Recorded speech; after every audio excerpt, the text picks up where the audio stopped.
La Caisse d'épargne Grand Est Europe, acteur majeur de l'économie régionale, accompagne les particuliers, les professionnels, les associations et les entreprises en Haute-Marne et en Meuse. La Caisse d'épargne Grand Est Europe, partenaire de la Nuit des Réussites. La Nuit des Réussites. Avec les confédérations des petites et moyennes entreprises de Meuse et Haute-Marne.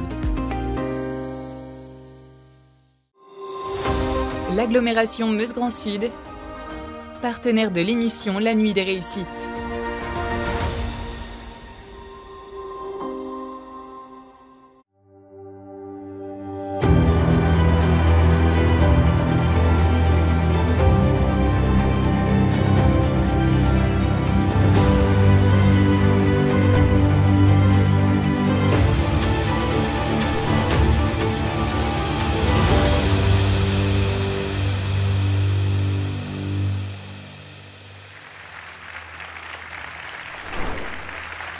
Bonsoir, bonsoir et bienvenue à Bar-le-Duc dans la salle de la Barroise pour la deuxième nuit des réussites. Je suis Jean-Philippe Doux et je suis très honoré, très fier d'être ici devant vous pour célébrer le dynamisme, la création, la créativité, l'inventivité du monde économique de la Meuse et de la Haute-Marne pour la deuxième année consécutive. Et avec moi, évidemment, puisque c'est désormais une tradition, il y a Clémentine Coppola, rédactrice en chef de Puissance Télévision. Vous la retrouvez également tous les jours dans l'info, l'information qui vous concerne. Bonsoir Clémentine. Bonsoir à tous et bonsoir à nos téléspectateurs. Vous êtes nombreux derrière votre écran. Et ce soir, tu l'as dit, on va célébrer les réussites. Et ça me fait réellement plaisir parce que les qu'on va voir ce soir, qui vont monter sur scène, ce sont des suivis au quotidien. Puissance Télévision rencontre ces gens dans leur bureau, dans leurs ateliers, sur le terrain, et c'est un plaisir aujourd'hui de montrer à la fois les défis qu'ils ont su surmonter, mais aussi leur réussite. C'est tout le but de cette soirée. Une soirée en direct, donc vous nous suivez peut-être de chez vous, de votre bureau, de votre ferme, parce que non, c'est un peu tard pour la traite, mais en tout cas vous nous suivez à distance, et il y a aussi plusieurs dizaines et même centaines de personnes avec nous ici à la Barroise. Est-ce que vous êtes pressés? Est-ce que vous êtes prêts à passer une bonne soirée? La Barroise.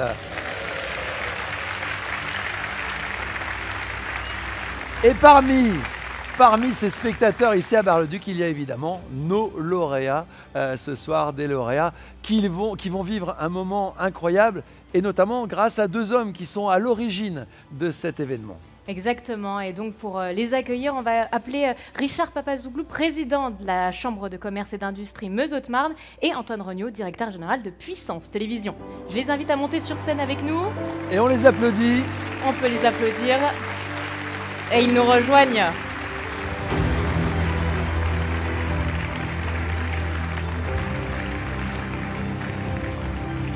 Antoine Regnault, tout d'abord, directeur général de Puissance Télévision, alors que Richard Papazouglou doit être en train de signer des contrats pour la Chambre de commerce. Je le vois arriver. Et voilà, il faut dire que c'est un local de l'étape, donc voilà, il sort de son salon. Bonsoir Richard. Merci d'être avec nous. Alors, on le disait tout à l'heure, cette émission, elle pourrait ne pas exister, mais il y a 2 ans, vous êtes lancé un petit peu la motivation de le faire. Richard, pourquoi un petit peu, quelle est la raison d'être de cette soirée? Pourquoi l'avoir créée sur ce territoire? Eh ben, du positif, en fait, la raison d'être. Alors, l'histoire, je l'ai racontée l'année dernière, mais c'est vrai que, en fait, il y a 2 ans, il y a 3 ans maintenant même, je crois, on nous a proposé un concept qui venait de l'Aube, et j'ai été tout de suite séduit parce qu'en fait, l'idée, c'était de vraiment mettre en lumière nos réussites, nos pépites, nos entreprises. Et j'ai dit OK, mais à une condition, ça devrait être fait par une entreprise locale. Et c'est pour ça qu'effectivement, on a choisi Puissance Télévision. Et je peux vous assurer qu'encore une fois cette année, on ne le regrette pas. Antoine, justement, quelle est un petit peu cette étape? C'est une grosse étape pour Puissance Télévision, la Nuit des Réussites. Hein. Bien sûr, c'est une grosse étape, bien sûr. On est déjà très très honorés d'avoir été d'avoir eu vraiment cette confiance de la CCI dans ce portage de projet ici sur la Meuse et la Haute-Marne. Deuxième édition cette année, c'est une grosse étape bien sûr, c'est longtemps d'organisation, mais c'est toute l'année finalement qu'on met en avant, c'est pas à vous de la prendre Clémentine, qu'on met en avant ces entreprises sur la chaîne, mais aujourd'hui c'est bien sûr le jour où on en profite pour le faire encore plus et encore mieux. Et puis tous les deux, vous nous offrez quelque chose de rare et précieux ce soir, c'est le sentiment de fierté. Parce que le territoire, Meuse et Haute-Marne, a besoin de fierté et c'est exactement ce qu'on va ressentir ce soir. Effectivement, Jean-Philippe, tu as raison. J'ai une rengaine. On dit toujours que la ruralité, nos territoires ruraux, en fin de compte, on les compare à la ville et c'est toujours synonyme de vide, de néant, il ne se passe jamais rien ici. Et bien en fait, ce soir, on est là pour leur prouver le contraire. Sur nos territoires, on a des hommes, des femmes qui entreprennent, qui osent, dans une conjoncture, j'éviterai de parler de la politique nationale parce que pas ce soir, on va rester de bonne humeur. On n'a pas le temps. Mais effectivement, l'idée, c'est vraiment de vous célébrer parce que ce soir, c'est votre soirée, montrer qu'effectivement, sur le territoire, il y a des belles réussites. Et puis ce soir, je ne sais pas, on est combien ? On est environ 550. 550. Ce soir, vous allez voir des messages positifs. Vous allez devenir ambassadeur de votre territoire. Vous allez vraiment repartir avec une dose de fierté. Et je peux vous assurer qu'on a tellement besoin de ça parce que moi, je suis président de la CCI en Meuse et en Haute-Marne. Deux magnifiques territoires. Et ce soir, je profite quand même. CCI, certes, pour le parrainage de la soirée, mais il y a mes collègues consulaires, je ne les oublie pas, tout ce qui est artisan et agriculture, qui sont aussi l'économie de nos territoires. Et vraiment, ce soir, c'est bien la fête de toutes les entreprises. Et la nuit des réussites, applaudissements. Et la nuit des réussites est portée par Puissance Télévisions. Antoine, c'est certes une étape, mais ce n'est pas qu'une première étape. Puissance Télévisions, aujourd'hui, les audiences sont plus événementielles, le territoire s'étend. C'est quoi aujourd'hui la direction stratégique de Puissance Télévisions ? La chaîne, hein, c'est ça, hein, c'est rendre fiers bien sûr les habitants qui habitent sur le territoire en premier temps. En deuxième, bien sûr, c'est faire rayonner les actions du territoire au-delà même du territoire. Et ça marche, on le voit effectivement, les audiences sont en hausse.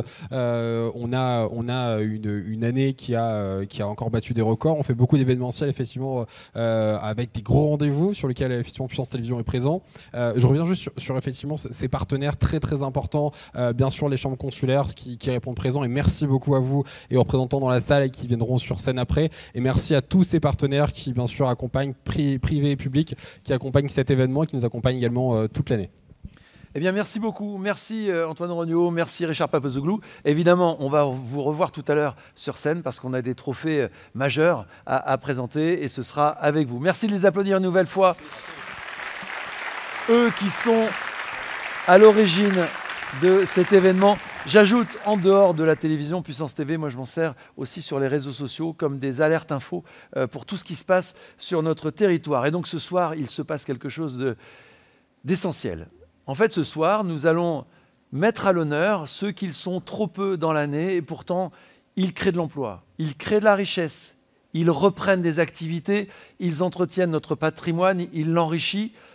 On laisse tous une trace de notre époque et c'est exactement ce que font tous les chefs et toutes les chefs d'entreprise qui vont venir sur scène ce soir. Nous avons 10 trophées à leur remettre.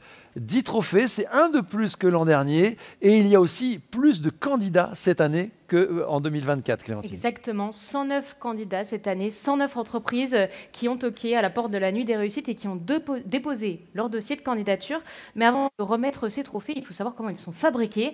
Je vous propose d'aller dans les coulisses de cette fabrication de trophées. Vous allez le voir, ils ont été créés à Chaumont, comme l'année dernière, donc du 100% local. Et dans un lycée, parce que évidemment, la jeunesse du territoire, on compte sur elle pour les nuits des réussites 2030-2050.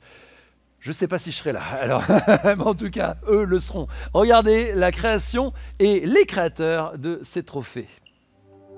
Ils seront les témoins de cette grande soirée. Les trophées que les lauréats vont recevoir ne sortent pas d'une usine. Ils proviennent d'une classe, d'un atelier et du talent d'une génération qui apprend déjà à créer.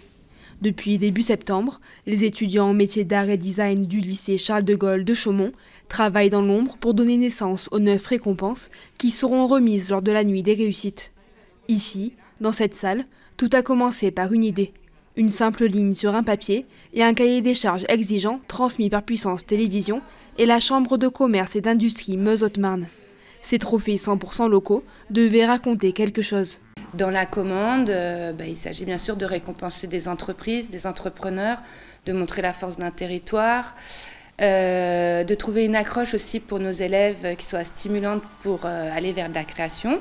Donc on est parti sur une idée de travailler autour du V et de passer en fait de quelque chose de graphique à un objet 3D avec une symbolique de volition. Donc l'acte, la volonté d'entreprendre. Une fois un modèle validé, la création est passée à l'étape suivante. Dans les ateliers, les premières découpes ont été réalisées, le moindre millimètre comptabilisé, la précision est de mise. Les étudiants ont passé des heures à vérifier, ajuster, recommencer parfois pour créer 9 pièces uniques. À mesure que les heures passent, les blocs se transforment, les formes se précisent, les pièces s'assemblent. Le 20 novembre, à la Barroise de Bar-le-Duc, les trophées devront briller sur scène. D'abord, on l'a imaginé donc pendant une semaine de workshop qui a eu lieu au début de l'année. On fait quand même pas mal de tests pour pouvoir voir ce qui va fonctionner ou non. Et après, on va aussi tester l'école, les assemblages. Et une fois qu'on aura vraiment trouvé tout le processus, on va faire un travail un peu à la chaîne où on va produire tous les trophées. Pour ces étudiants, ce n'est plus seulement un projet scolaire, c'est un premier pas vers une pratique professionnelle. Répondre à des attentes, respecter un délai, maîtriser un matériau et imaginer un objet que l'on ne crée pas pour soi. On a bien aimé le côté assez concret, donc en fait on touchait vraiment la matière, on avait vraiment accès à plein de machines pour réaliser notre projet et donc vraiment ça nous a permis de vraiment découvrir plein de choses.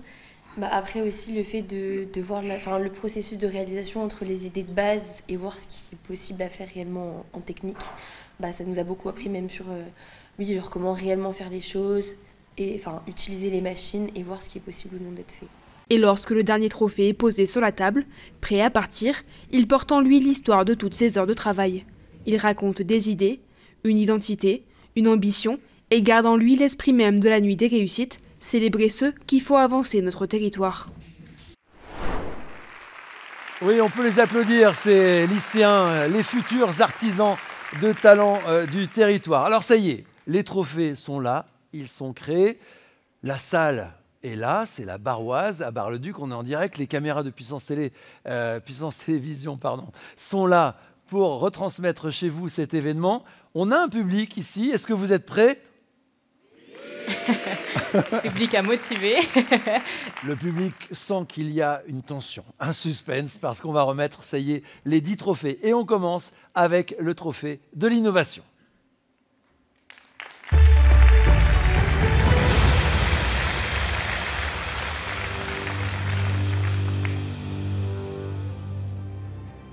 Et l'innovation, ce sont des choses parfois simples, mais qui changent la vie des gens. Ça peut être des idées dans un bureau, dans un garage, dans un atelier. Mais toutes les personnes qui ont candidaté à ce prix, elles ont cherché une chose, c'est créer quelque chose de nouveau. Et pour remettre ce prix, j'accueille sur scène Martine Joly, présidente de l'agglomération Meuse-Grand Sud, et Julien Didry, vice-président au département et porteur du programme Meuse Santé. Venez nous rejoindre. Merci de nous accueillir, Madame Joly. Oui. Merci de nous accueillir sur votre territoire, sur votre ville. Vous allez mieux, vous, hein? Oui, alors...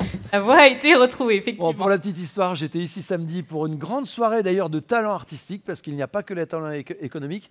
Et c'est vrai que j'avais perdu ma voix. Mais bon, voilà, ça y est, elle est revenue. On peut en effet parler innovation maintenant avec vous. Exactement, Martine. Et justement, vous défendez souvent l'idée d'un territoire attractif. Comment Meuse-Grand Sud s'inscrit dans cette démarche-là ? Écoutez, d'abord, j'ai une confidence à vous faire. Je ne suis pas meusienne et je le regrette. Je le regrette vraiment, comme des soirées comme ce soir ou tout au long de notre vie et de notre engagement d'élu. Alors, Meuse-Grand Sud a la compétence développement économique et elle met tout en œuvre à la fois pour soutenir, comme vous l'avez dit tout à l'heure, ces hommes et ces femmes qui cherchent, qui trouvent et qui ont envie de s'installer sur le territoire et qui souvent ont l'intelligence de la main, l'intelligence du cerveau et l'intelligence du cœur. Et ça, c'est tout à fait important pour nous. Et puis, dans nos compétences, nous soutenons à la fois financièrement, mais aussi par tout ce réseau que nous connaissons. Nous avons un avantage en Meuse et en Haute-Marne, c'est que nous ne sommes pas nombreux et que nous sommes condamnés à nous entendre et à faire ensemble. Et moi, je crois beaucoup à cet objectif-là. Et on va le voir d'ailleurs toute la soirée. Vous travaillez vraiment ensemble, dans une équité et dans un sentiment de partage. On ne va pas être concurrents entre nous, que ce soit la Meuse, la Haute-Marne ou même les différentes villes, pôles d'attractivité. Au contraire, vous êtes prêts à accueillir, vous, les acteurs économiques qui souhaiteraient venir sur votre agglomération, mais vous pouvez aussi les faire venir ailleurs. Mais c'est tout à fait l'intérêt de notre territoire et de notre territoire voisin, c'est de se dire comment on va faire effectivement pour faire venir des gens, mais pour travailler en meute et pour travailler ensemble. La Meuse et la Haute-Marne ont une histoire à faire ensemble, ont une histoire à partager, des objectifs à partager, et je crois beaucoup à, encore une fois, cette connivence entre les élus, entre les partenaires. D'ailleurs, c'est une des réussites de cette soirée. Julien, vous portez un beau programme d'innovation, justement, c'est le programme Imeuse Santé. En quelques mots, en quoi ça consiste et quels sont les impacts sur ce territoire-là, justement? Imeuse Santé, c'est concrètement l'union de 3 départements, justement, vous en parliez, le 52, la Haute-Marne, le 54, la Meurthe-et-Moselle, on a pris le 54 quand même, hein, la Meurthe-et-Moselle et la Meuse. Et c'est un programme qui a été initié en 2018, c'est un programme de 10 ans qui a mobilisé 24 millions d'euros sur 10 ans, justement, et pour aller effectivement candidater dans le cadre de France Innovation 2030 autour de thématiques sur l'innovation en santé, notamment avec le numérique, avec des axes bien précis sur la prévention, le maintien à domicile, le suivi des maladies chroniques et la télémédecine. Et l'objectif, c'est les 3 départements. Donc on expérimente, il y a à peu près 10 000 usagers qui ont été concernés par ces expérimentations. Là, on est à mi-chemin, on va dire. Et donc 10 000, il y a eu 63 grosses expérimentations. Et le but du jeu, après, chaque département, en fonction de sa politique, pourra décliner ces expérimentations en mode industriel sur le territoire. Alors vous êtes modeste parce que la Meuse, géographiquement, est centrale dans ce trio, mais elle est aussi centrale dans l'innovation, puisque vous étiez vraiment la pierre angulaire. Je sais aussi que vous êtes pionnier, puisque au Salon des maires, encore jusqu'à hier, toute cette partie justement de téléconsultation, tout ce qui peut régler ce problème de désert médical était très présent au Salon des maires. Vous avez un coup d'avance.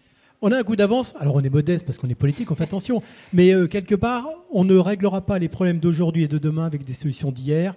Et aujourd'hui, nous, on plaide pour une nouvelle médecine hybride qui allie effectivement le présentiel et le distanciel. Donc on est pionnier, mais ce qui va être l'enjeu maintenant, c'est de convaincre les différents acteurs, aussi bien les patients que les professionnels de santé, qu'effectivement le modèle change et qu'il faut s'adapter pour apporter l'accès aux soins au plus près des gens.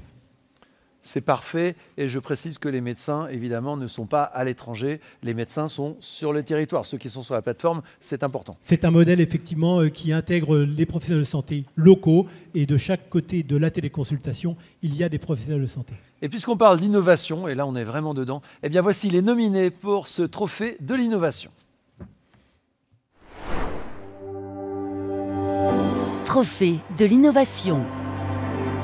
Entreprise familiale haut-marnaise, Ilénatech conçoit une signalétique inclusive qui dépasse les pictogrammes classiques pour représenter toutes les formes de handicap.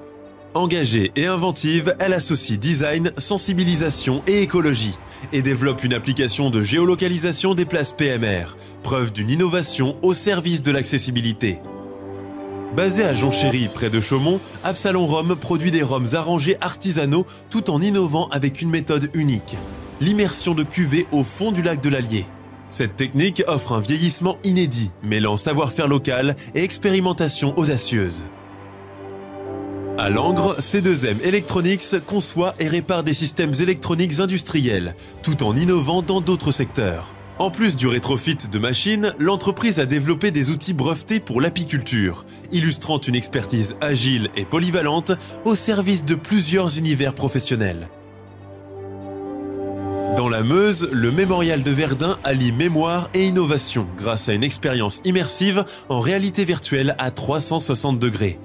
Une technologie qui permet de revivre le champ de bataille avant, pendant et après 1916, rendant l'histoire plus accessible et percutante pour toutes les générations.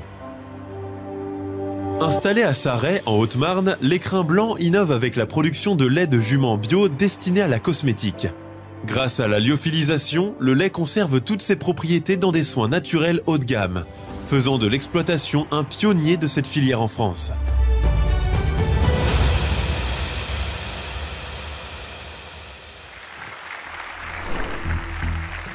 Et voilà, couvrir ces nominés, il est temps d'ouvrir l'enveloppe et de découvrir ce gagnant. Alors, monsieur Didry, à vous. Donc, le trophée de l'innovation est remis à... C2M Electronics. C2M Electronics, une jeune société innovante et prometteuse basée à Langres en Haute-Marne. Regardez. À Langres, C2M Electronics est une entreprise qui s'est imposée comme un acteur incontournable de l'électronique et de l'automatisme industriel. Forte de l'expérience de ses fondateurs, elle conçoit, répare et modernise des systèmes électroniques pour tout type d'industrie, avec un savoir-faire particulier dans le rétrofit de machines, permettant de prolonger la durée de vie d'équipements coûteux tout en améliorant leur performance. Mais l'innovation ne s'arrête pas là.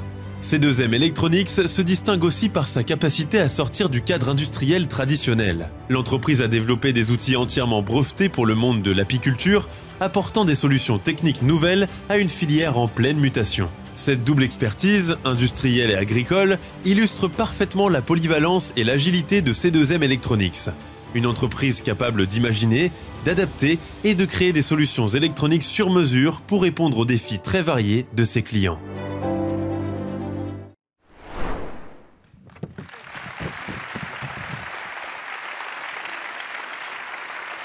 Christophe nous a rejoint sur scène, vous représentez C2M Electronics. Merci d'être avec nous, félicitations. Est-ce que vous ressentez de recevoir ce trophée ce soir? Tout d'abord une grande surprise, de la fierté et puis c'est une récompense pour notre travail. Travail parce que C2M c'est de la technique, c'est des hommes, des femmes et notamment ma femme parce que nous sommes deux dans l'entreprise, oui. Et puis voilà quoi. Donc, Justement, au quotidien, quel a été le déclic pour vous dire on se lance, on entreprend et on crée cette entreprise? Alors tous les deux, on a démissionné chacun de son côté et c'était l'envie de créer. Ça faisait déjà plusieurs années que ça nous trottait, notamment moi. Et il y a eu un déclic qui a fait que voilà, il faut qu'on se lance et puis ça va marcher et puis ça marche. Et c'est tout récent. Oui, l'entreprise a démarré il y a 2 ans et demi. Et quand on innove, est-ce que ce territoire, vous êtes donc à Langres en Haute-Marne, est-ce que c'est un territoire qui a les atouts pour innover? Ah oui. Lesquels? La technique. La Haute-Marne, c'est un berceau comme la Meuse, c'est un berceau technique. Il y a énormément de savoir-faire, énormément de choses à faire. Et puis le calme, la tranquillité, c'est un tout. C'est le bon vivre en Haute-Marne, nous sommes au Marnais. Et il y a tout pour faire. Voilà. Eh bien voilà, vous avez pris le risque de créer et d'innover et vous êtes récompensé. Merci. On peut l'applaudir.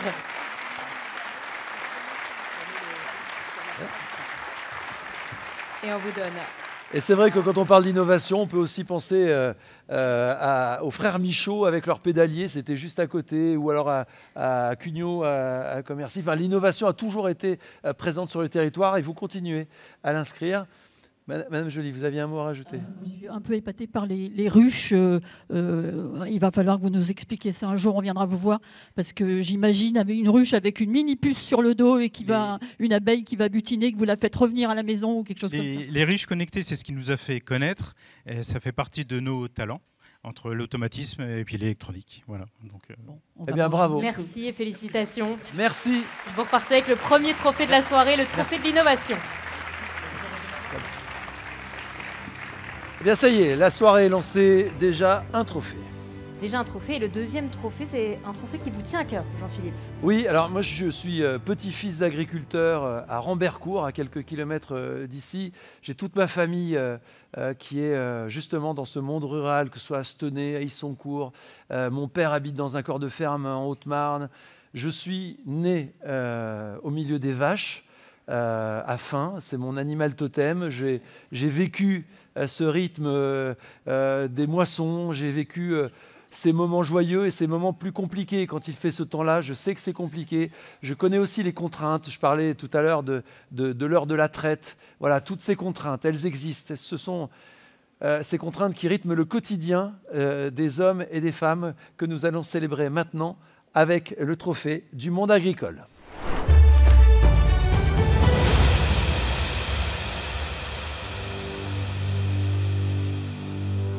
Remettre ce trophée, qui de mieux que le président de la Chambre d'agriculture de la Meuse, monsieur Nicolas Perrotin.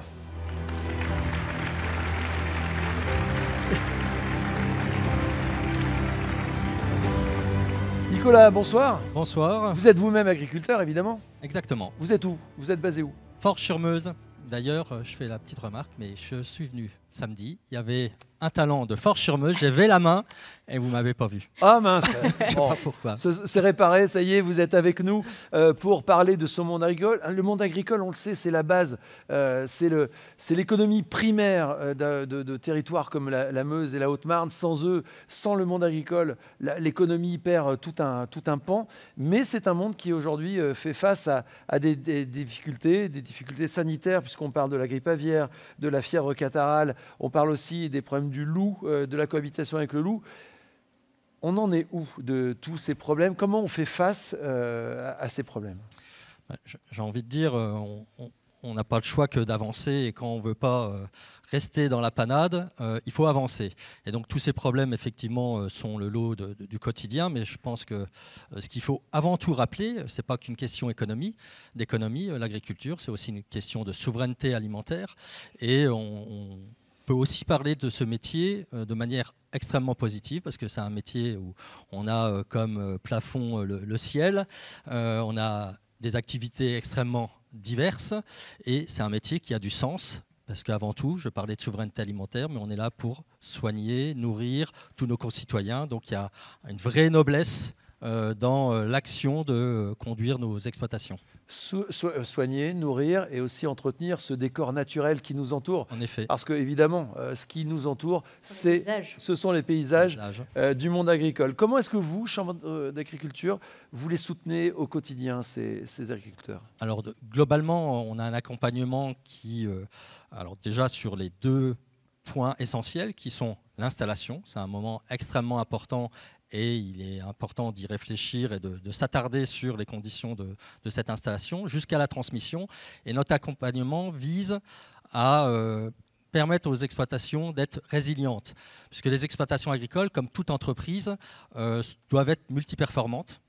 Il faut s'attacher aux ressources humaines, être attentif à la technologie, être bon technologiquement, évidemment équilibrer nos comptes, et en plus de ça, évidemment, on a toutes les contraintes environnementales auxquelles il faut s'adapter, et on a à cœur aussi à mesurer notre impact sur l'environnement. On est tous attentifs à cela, et donc on propose un accompagnement, j'ai envie de dire, 360 degrés sur l'ensemble des leviers sur lesquels on doit agir pour être durable dans le temps. Et justement, le monde agricole innove, continue. La jeunesse aussi est encore en quête de sens sur ce métier, vous le disiez. Je vous propose de découvrir tout de suite les nominés pour ce trophée.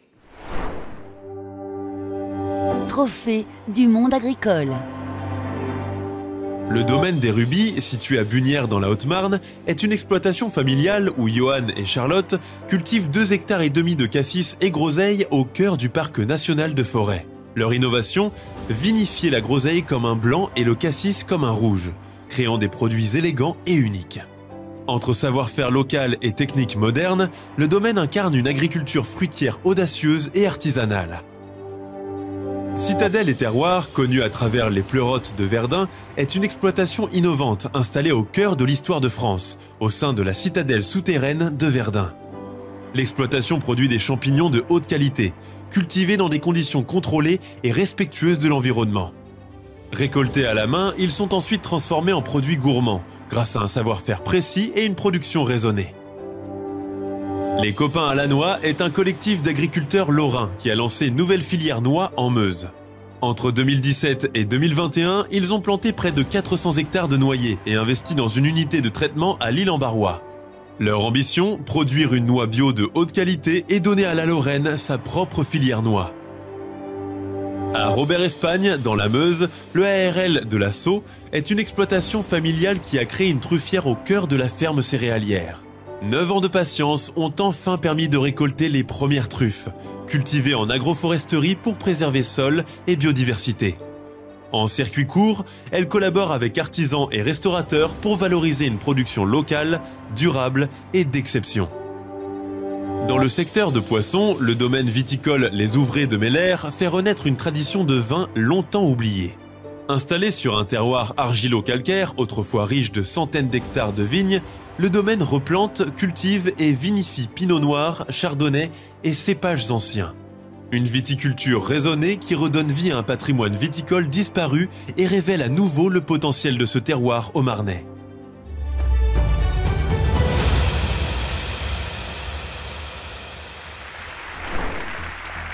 Alors, qui va remporter ce trophée du monde agricole? Nicolas Perrotin? Alors un petit indice, ils sont venus à 3 et ce sont les copains à la noix. Les copains à la noix. À la noix. Les copains à la noix, c'est l'histoire d'un collectif de 10 jeunes agriculteurs lorrains qui ont décidé de relever un défi ambitieux, créer la toute première filière noix en Lorraine. Depuis 2016, ils ont planté près de 400 hectares de noyers entre la Meuse et la Meurthe-et-Moselle, avec une vision commune, produire une noix locale, durable et de haute qualité. Pour structurer cette filière naissante, ils ont investi plusieurs millions d'euros dans une unité de transformation moderne, à Lille-en-Barrois, en intégrant toutes les étapes du traitement. Séchage, cassage, tri, conditionnement et valorisation des cerneaux comme des coques. Leur objectif est clair, maîtriser toute la chaîne, de l'arbre au produit fini, et offrir à la région une production de noix bio capable de rivaliser avec les grands bassins historiques. Quel challenge! Quel défi vous avez relevé, vous qui êtes jeune, vous avez pris un risque pour l'avenir en plantant, en replantant. Et là, ça y est, alors, les fruits, vous les avez déjà, vous avez les noix, mais vous avez aussi les fruits de votre succès avec ce trophée. Qu'est-ce que vous ressentez? Est-ce que vous auriez imaginé, il y a encore 10 ans, être là ce soir, félicité pour votre audace économique? Bonsoir à tous. Alors non, pas du tout.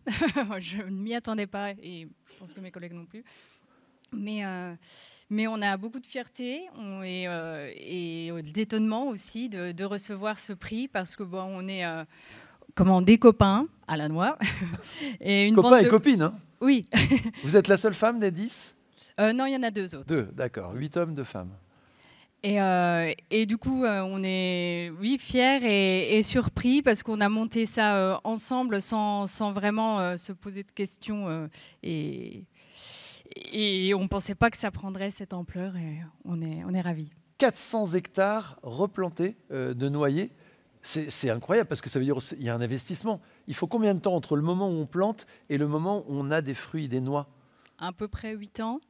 Et pour les premiers, on a planté en 2017-2018 à la suite d'une grosse crise en 2016 dans les céréales. Et on en a parlé... C'était une alternative aux céréales? Je dirais qu'on met pas tous ses œufs dans le même panier. Voilà. Ouais. C'est bien meusien et haut-marnais. Et du coup, il y en a 2 dans le groupe qui ont commencé, puis qui en ont parlé aux autres. Et au fur et à mesure, on s'est... motivés tous ensemble. Et aujourd'hui, on est 10 et sur 400 hectares. Voilà, chacun un petit peu sur sa ferme.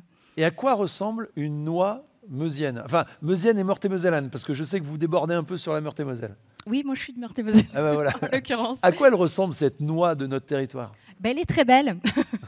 Elle est très belle. Pour l'instant, on n'a que 2-3 agriculteurs qui en ont récolté cette année, mais elle est jolie et on espère pouvoir en produire plus les années suivantes. C'est ça qui est fort, c'est qu'en fait, on vous trouve là parce que vous êtes déjà dans une belle réussite, mais ça va être évidemment exponentiel parce qu'il y a encore des noyers qui vont donner là où ils n'ont pas encore donné. Oui, donc l'objectif de pleine production, c'est 2030, quoi, pour couvrir les besoins locaux sur la région Grand Est, quoi. Parce que notre but, c'est de fournir, d'alimenter une filière sur le Grand Est, circuit court, aux boulangeries, aux clients directs, pour faire de l'huile, les moulins. Eh bien voilà, la noix meusienne est là, elle est quasiment là. Meusienne et Meurthe-et-Mosellane, mais bon, voilà. On ne vous oublie pas. Vous passerez la frontière pour nous servir. En tout cas, vous pouvez les applaudir, évidemment, les copains à la noix. Et voici votre trophée.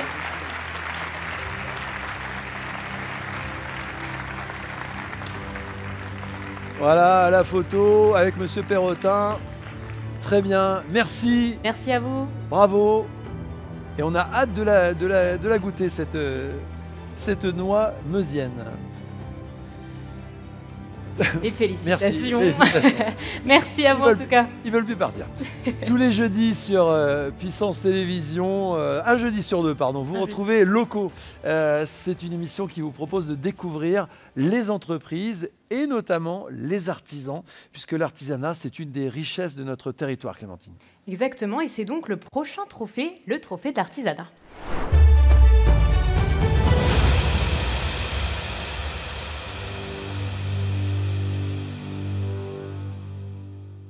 Et pour ce trophée, j'accueille sur scène Catherine Trépied, présidente de la Chambre des métiers et de l'artisanat de la Haute-Marne, et Philippe Tournoy, président de la CMA de la Meuse.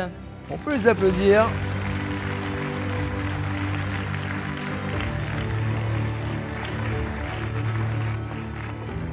Bienvenue. C'est votre deuxième édition. Vous revenez avec nous, vous suivez de près justement l'évolution de ces métiers. Aujourd'hui, comment vous voyez un petit peu ces métiers de l'artisanat qui se transforment? Donc oui, c'est la deuxième fois. Bonjour à tous. On a besoin de cette transformation avec les jeunes qui évoluent, bien entendu. Et nos métiers aussi dans l'artisanat évoluent énormément. On faisait beaucoup de métiers par nos propres mains avant. Maintenant, on arrive à avoir des machines qui nous aident à faire certaines choses. Et on voit que les gens... il y a toujours de belles pépites, comme je dis. On est deux petits départements, mais le travailler ensemble, c'est ça qui fait notre richesse. Voilà. Philippe, justement, vous en parlez, innover, c'est la suite pour l'artisanat. On pourrait croire qu'on reste dans un carcan un petit peu de ce travail qui se transmet, mais finalement, ils innovent. Et vous touchez les jeunes aussi. Oui, tout à fait. On va toucher les jeunes par le biais de nos centres de formation, par rapport à des lycées professionnels ou à des CFA, centres d'apprentissage, qui permettent effectivement de développer les compétences des jeunes qui ont effectivement l'envie de réaliser et de se réaliser dans les métiers qu'ils vont faire pendant 45 ans maintenant, voire un peu plus. Donc effectivement, il est quand même très important que ces jeunes réalisent leur métier en considérant que c'est une passion. C'est beaucoup plus facile de se lever le matin en se disant je vais aller bosser, j'aime mon boulot et je veux faire ce que j'ai envie de faire. Comment la CMA les accompagne justement au quotidien? Parce qu'effectivement, il y a la formation, mais il y a tout le travail derrière qui est fait avec ces entreprises déjà créées. Alors moi, je voulais dire quand même, suite à l'intervention sur les jeunes, on se rend compte qu'il y a de plus en plus de jeunes qui deviennent chefs d'entreprise. Qu'auparavant, ce n'était pas le cas et ils attendaient un certain nombre d'années d'avoir du savoir-faire. Et maintenant, oui, en sortant de l'école, il y en a beaucoup qui reprennent ou qui créent réellement leurs petites entreprises ou beaucoup plus grandes. Donc ça, c'est formidable. Et vous les accompagnez sur ce volet justement entrepreneurial? Ah oui, comme on va dire, on les accompagne à créer vraiment leur entreprise. Et de les accompagner, ce n'est pas que forcément les aider à créer et à monter vraiment leur projet, mais aussi dans la continuité, du début jusqu'à certaines problématiques, on peut dire aussi, parce que ce n'est pas facile d'être chef d'entreprise, mais de faire en sorte que ce soit tout au long de la vie de leur entreprise. Et la vie de cette entreprise va connaître un tour nouveau ce soir pour celui qui va l'emporter. On regarde tout de suite et on les découvre, ces nominés pour ce trophée de l'artisanat. Trophée de l'artisanat. Installée à Thierville-sur-Meuse, Warnerot SAS est une entreprise familiale spécialisée dans la taille de pierre, la maçonnerie traditionnelle et la restauration du patrimoine. Depuis près de 30 ans, elle redonne vie aux monuments historiques grâce à un savoir-faire transmis de génération en génération, alliant techniques ancestrales et méthodes modernes. À Trémont-sur-Sault, Poppy Poterie est un atelier où Marine façonne à la main mugs, bols, assiettes et objets décoratifs. Elle mêle textures naturelles, émaux uniques et savoir-faire traditionnel pour créer des pièces locales, durables et profondément authentiques, représentatives d'une nouvelle génération d'artisans. Ma bulle d'idées est un atelier haut-marnais dédié aux créations en fleurs séchées. Couronnes, bijoux, décorations et pièces sur mesure. Chaque réalisation capture la beauté des végétaux de manière durable, avec un univers poétique qui transforme chaque composition en objet unique, chargé d'histoire. Depuis 2012, à Rochefort-sur-la-Côte, la sellerie-bourrellerie Laetitia perpétue un savoir-faire rare, la création d'équipements en cuir pour chevaux et cavaliers. Harnais, bridons ou pièces sur mesure sont entièrement réalisés à la main, avec des matériaux sélectionnés pour leur qualité, faisant de l'atelier une référence pour les passionnés d'équitation. Au nord du département de la Meuse, à Montmédy, JK Atelier transforme du bois recyclé ou récupéré en meubles, objets décoratifs et pièces uniques. Le créateur, autodidacte passionné, marie techniques traditionnelles et idées contemporaines pour offrir une seconde vie à la matière. Une approche responsable et créative qui séduit amateurs de design et amoureux du fait main.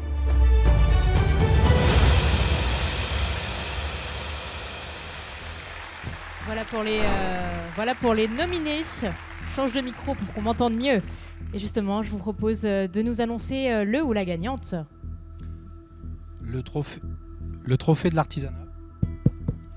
Le trophée de l'artisanat 2025 est conféré à Poppy Poterie. Poppy Poterie de Trémont-sur-Saulx. On regarde tout de On suite. regarde. À Trémont-sur-Saulx, Poppy Poterie est bien plus qu'un simple atelier de céramique. C'est un véritable univers créatif porté par Marine, artisane passionnée.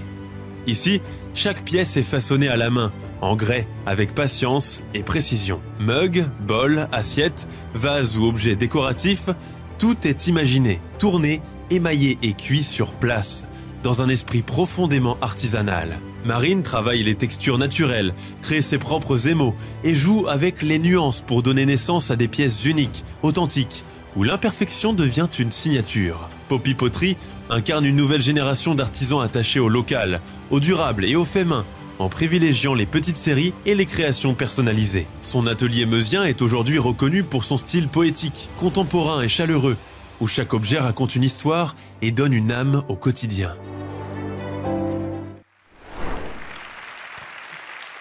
Sous les applaudissements, Marine, vous venez de nous rejoindre sur scène. Alors votre atelier, on le disait, il est entre savoir-faire et en même temps innovation. Aujourd'hui, comment vous pourriez définir ce que vous créez dans la Meuse ? Merci. Alors tout d'abord, merci. En fait, ce que j'apprécie beaucoup dans mon métier, effectivement, c'est de mettre en avant un savoir-faire ancestral et le mettre au profit de choses tout à fait modernes. Par exemple, en ce moment, je suis dans la confection de bijoux, mais j'ai aussi envie de confectionner, par exemple, des meubles en céramique. Donc on passerait sur des choses qui sont un petit peu plus modernes, mais avec un savoir-faire. Quelle audace! Vous avez de l'audace, vous avez du savoir-faire, mais aussi de l'audace. C'est gentil, merci. Oui, et puis c'est comme disaient messieurs, dames, c'est vraiment à partir du moment où c'est une passion, ça nous pousse un peu et ça nous permet d'aller plus loin et de faire de jolies choses. Et quand on aime ce qu'on fait, je trouve que ça se voit toujours. Comment vous avez appris ? Alors j'ai appris, c'est une reconversion professionnelle et donc ça fait 4 ans. J'ai été formée du coup à côté de Nancy. Donc je suis aussi contente d'avoir été formée dans la région dans une très bonne école. Et donc j'ai eu 10 semaines de formation et après c'est à l'atelier, voilà, en autodidacte. Il y a 4 ans, donc ça veut dire après le confinement. Oui, c'est ça. Il y a eu une prise de conscience. Exactement. Un retour. Il y a eu un bébé et un confinement. Bravo. Bravo pour le bébé et ouais. félicitations C'est pour gentil. ce trophée. Merci beaucoup. Merci, on peut l'applaudir. Ne repartez pas sans le trophée. Voilà, on va faire la photo. Merci, c'est gentil. Voilà, bravo au savoir-faire. Et oui, pourquoi pas, en effet, pourquoi pas changer de vie pour revenir à l'épanouissement. A priori, vous êtes épanoui. Merci beaucoup. Merci, félicitations. On le disait tout à l'heure, nous sommes dans un territoire vert, la Haute-Marne, la Meuse, grâce évidemment au monde agricole. Un territoire vert, une nature qu'il faut protéger. Et justement, c'est ce qu'on va mettre en l'honneur tout de suite avec le trophée du développement durable.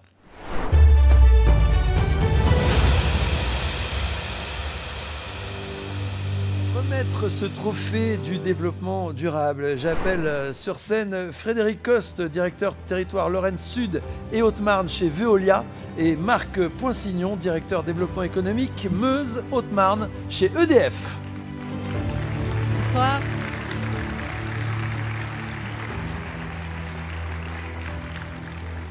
Alors, le développement durable, évidemment, c'est un grand mot, mais c'est une réalité.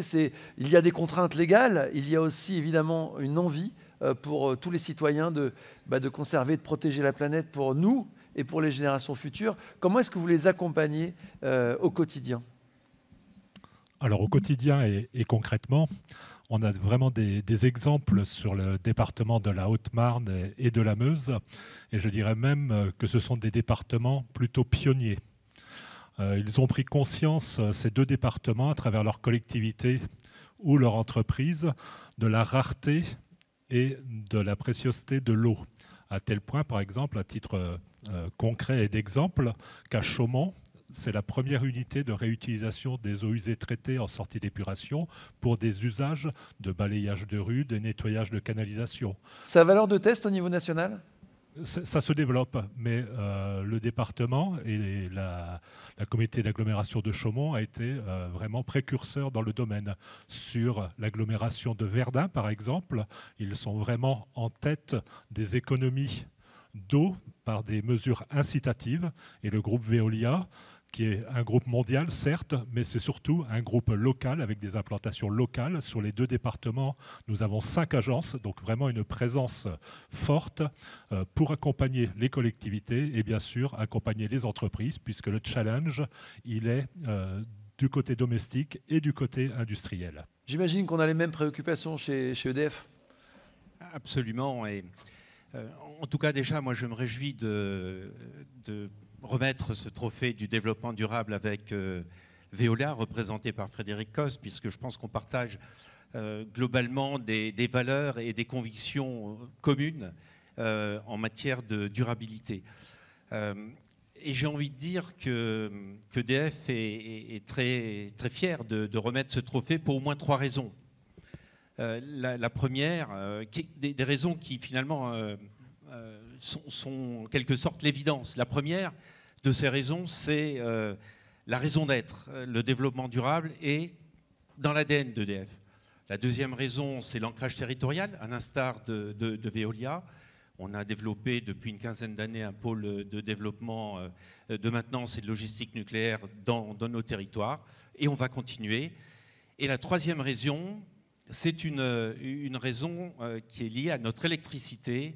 Et vous le savez, c'est une électricité qui est à près de 100% bas carbone et compétitive. Compétitive, c'est un atout absolument clé et peut-être déterminant aujourd'hui pour nos entreprises et pour la transition écologique de nos territoires.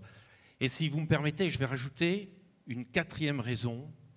Aujourd'hui, nous sommes à la Barroise. Eh bien, je suis très fier, au nom d'EDF, d'être partenaire d'un très beau projet qui est celui qui est porté par la communauté d'agglo Meuse Grand Sud et particulièrement par sa présidente avec une détermination absolument remarquable, de projet qui incarne l'économie circulaire, un projet qui autour d'un cluster recyclage et de valorisation des déchets industriels. Donc vous voyez, j'en termine, on peut les applaudir d'ailleurs, nos amis barisiens. Ils ont commencé. Chère Martine. Et donc, en résumé, évidence et cohérence, parce que tout ça, voilà, évidence et cohérence en ce qui concerne l'implication d'EDF dans ce domaine. Et justement, avant de remettre ce trophée, on va découvrir les nominés pour ce trophée du développement durable. Trophée du développement durable. À Vignoles et à Tonchâtel, dans la Meuse, la SCEA de Montgrignon est une exploitation agricole certifiée en agriculture biologique, produisant fruits et vins sur un terroir de qualité dans les Côtes de Meuse. Elle mise sur des méthodes végétales respectueuses de l'environnement, sur la revalorisation du paysage et des pratiques culturales durables, contribuant ainsi à la biodiversité et à l'ancrage territorial de la filière viticole locale. La base aérienne 113 de Saint-Dizier, acteur majeur du territoire, place le développement durable au cœur de ses actions. Elle encourage la mobilité douce avec covoiturage et bus collectifs, protège son environnement en menant des opérations de sensibilisation et de nettoyage, et même de plantation avec une centaine d'arbres par an, et s'engage dans la Semaine européenne du développement durable. La BA 113 participe aussi à des actions citoyennes et solidaires. affirmant son rôle d'acteur responsable et engagé pour l'avenir du territoire. Basé à Girouville sous les Côtes et Voie-Vacon, Meuse Compost valorise les déchets végétaux et organiques via 2 plateformes de compostage. Créée en 2004, l'entreprise réduit l'impact environnemental des déchets verts, produit des amendements biofertilisants et contribue à l'économie circulaire locale. Son pragmatisme écologique participe directement à la durabilité du territoire. Installé à Sorcy-Saint-Martin, Transplast Engineering est spécialisé dans le tri, la valorisation et le recyclage des déchets plastiques, cartons et polymères. L'entreprise joue un rôle essentiel dans la transition vers l'économie circulaire. Elle transforme des déchets en matières secondaires et limite les ressources vierges, tout en s'ancrant dans le développement durable du département. Fouzy Amp, installé à Villiers-les-Aprais, en Haute-Marne, est un atelier rare en France. Benjamin Voilemain y répare du matériel électronique vintage, des amplis à lampes aux orques Hammond et cabines Leslie. En redonnant vie à ces instruments plutôt que de les remplacer, il prolonge leur durée de vie et préserve un patrimoine musical unique. Son savoir-faire attire aujourd'hui des clients de toute la France. Du rétrofit pour de la musique rétro.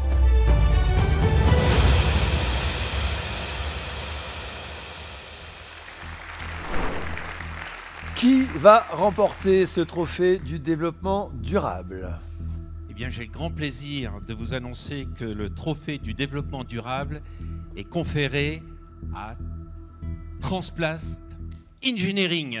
Bravo!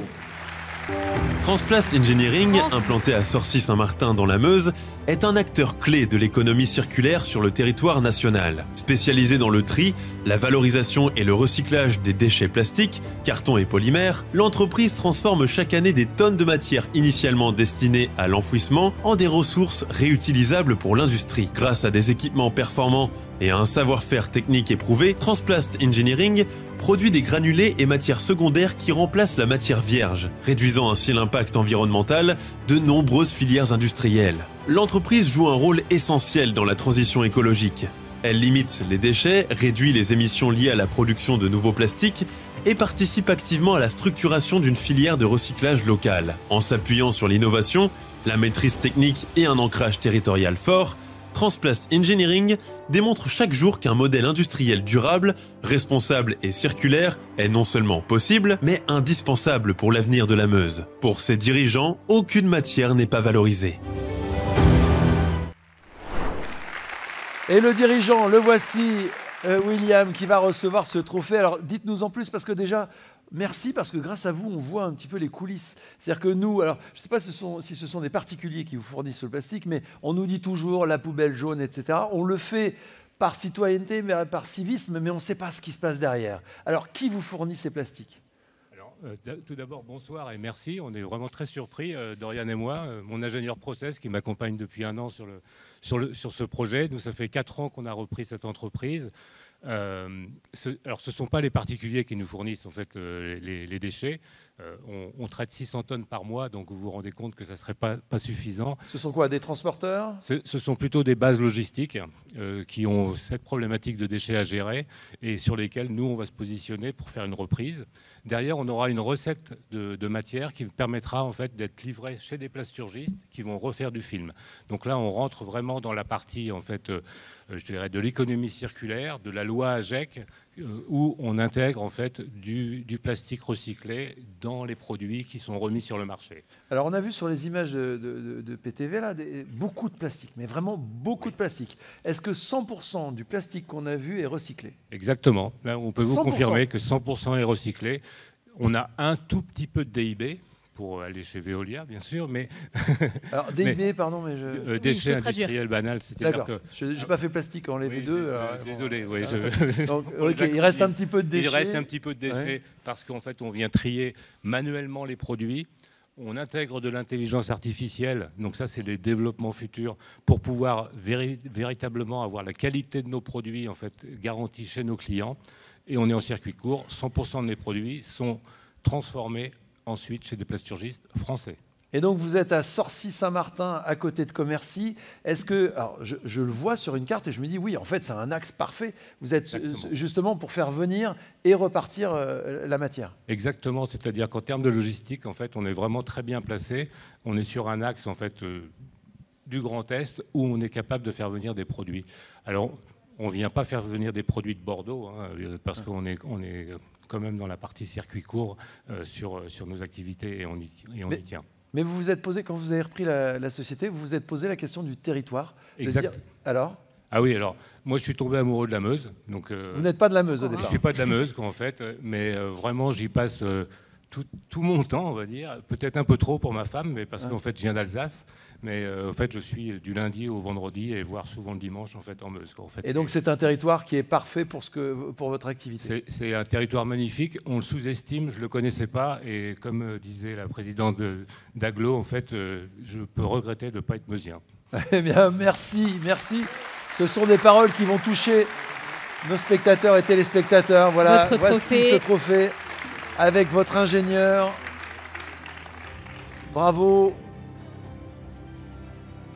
Décidément, oui, c'est vrai, on le dit, on le martèle ce soir, c'est un territoire qui a beaucoup d'atouts. Merci. Ah oui, la photo. La photo. Oui, évidemment, la photo. Elle sera imprimée sur un peu de plastique peut-être. Vous recyclerez tout ça. Et c'est un trophée, vous l'avez vu, qui n'est pas en plastique. Voilà, qui est magnifique. Merci beaucoup. Merci à vous.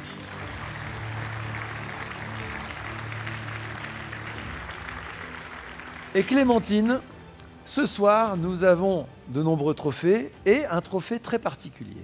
Exactement, c'est un nouveau trophée qui apparaît cette année et qui a pour but de récompenser quelque chose en plus, peut-être au-delà d'une entreprise, une institution. C'est le trophée d'honneur.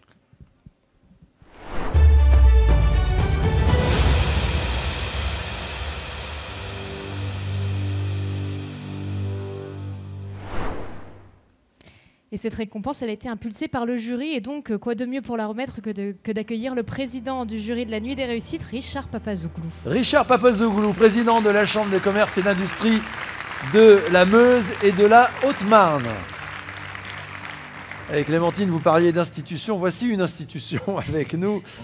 Richard Papazoglu, qui était encore il y a 24 heures à Paris, au Salon des maires, pour défendre le territoire, pour le privé, hein, pour le secteur privé, mais aussi, c'est vrai, pour le secteur public, pour les collectivités, pour encore plus d'attractivité, pour dire qu'il se passe des choses sur notre territoire, au niveau privé, mais aussi au niveau des institutions.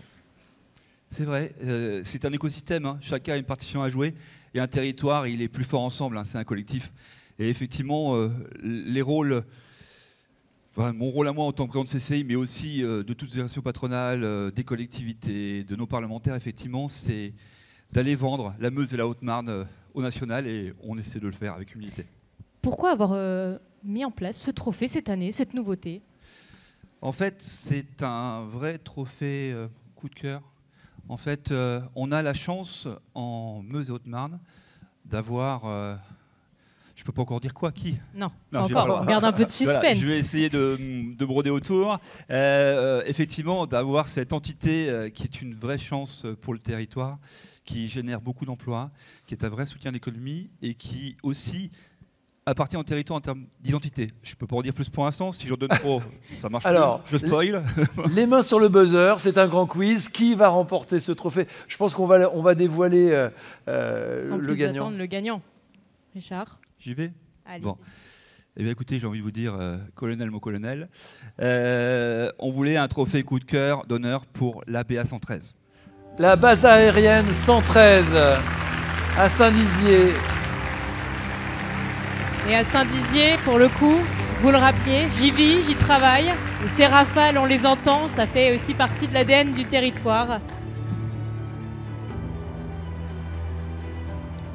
Bonsoir, bienvenue mon colonel. Rejoindre. Tenez, venez à côté de Richard. Voilà. Alors juste avant de parler de la base aérienne, on voit ce trophée que vous allez remettre, Richard. Ouais, ce trophée a une particularité, en fait... Je veux bien, il est lourd. Hein. Oui, je le tiens. Tu le tiens? Bon, ouais. putain, merci. Hop, ce trophée a une particularité. Il n'a pas été réalisé par les lycéens de Chaumont.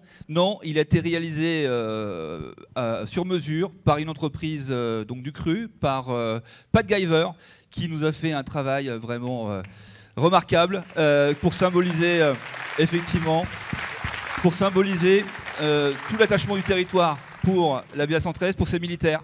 Il y a quelques semaines, on a fait un bel événement autour de l'IA, effectivement, sur votre base, mon colonel, cher Mathieu. Et effectivement, on a Ça a été un événement incroyable, effectivement, pour toutes les entreprises qui étaient présentes. On me demande encore de faire un autre épisode, mais on va attendre un petit peu, parce que c'était beaucoup de travail l'année prochaine, c'est ça. Et effectivement, vous êtes à la fois sur Saint-Dizier territorialement, mais également, je crois que vous avez un escadron qui doit être marrainé, je crois, par la ville de Bar-le-Duc, hein, je crois, Martine, c'est ça? Voilà. Donc, mon cher Mathieu, c'est avec beaucoup de plaisir et de fierté que je te remets effectivement ce trophée au nom du jury de la nuit des réussites. Vraiment, merci pour tout, sincèrement. Merci Richard. Avancez-vous un petit peu. Qu'est-ce que ça représente pour vous ce soir de recevoir ce trophée? Alors, Richard, on se connaît depuis très peu en fait. Hein. On a monté ensemble le CC Event, qui est cet événement autour de l'intelligence artificielle sur la base, qui a été un vrai succès. Et ça me touche beaucoup parce que ça symbolise vraiment l'ancrage de la base aérienne dans son territoire. On est en effet un gros employeur, mais c'est surtout un lien territorial fort avec les entreprises de la région, avec la mairie de Saint-Dizier, avec laquelle on a également une convention très forte, avec des axes d'effort, y compris, comme vous l'avez vu, autour du développement durable.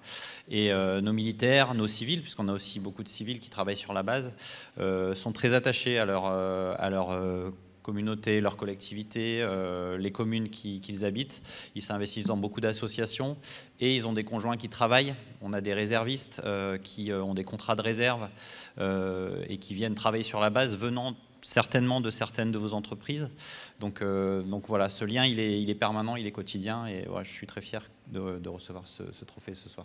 Justement, vous en parliez du développement durable. C'est un projet que vous aviez cette année, que vous allez perpétuer l'année prochaine. La CCI aussi, ces projets-là, ce genre de projet-là, c'est des choses que vous menez. La base aérienne, en fait, ce n'est pas que ces Rafales. Vous proposez d'autres choses. Alors oui, c'était un petit peu étonnant pour moi quand vous avez présenté la base aérienne de voir en termes de mobilité douce un Rafale au décollage. Effectivement. Et on est plus souvent connu pour notre nuisance sonore que pour les actions durables, mais ça n'empêche que malgré tout ça, on a des vrais comportements qui sont raisonnés. On essaye de s'inscrire dans la stratégie développement durable de notre ministre des Armées. Et donc il y a beaucoup d'initiatives comme ça sur la base. On essaye de consommer local. On a environ 1 millier de repas qui sont servis 2 fois par jour sur la base, avec des approvisionnements qui sont bio et locaux. On a beaucoup d'efforts sur la transition énergétique.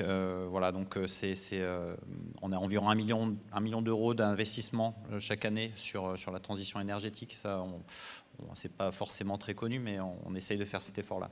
Alors vous le disiez, hein, vous êtes en Haute-Marne, mais je peux vous dire que c'est tout le territoire qui est concerné, puisque je sais qu'il y a beaucoup de petits garçons notamment, et j'en étais, qui du côté de Bar-le-Duc aussi voient passer vos avions et se rêvent aussi d'une carrière de pilote. Donc voilà, c'est tout le territoire qui est concerné et c'est tout le territoire qui est très fier d'avoir la BA113 en Haute-Marne et Meuse. Donc merci beaucoup. Félicitations. Merci. Merci. On va faire la photo. La photo, oui, évidemment. Juste ici.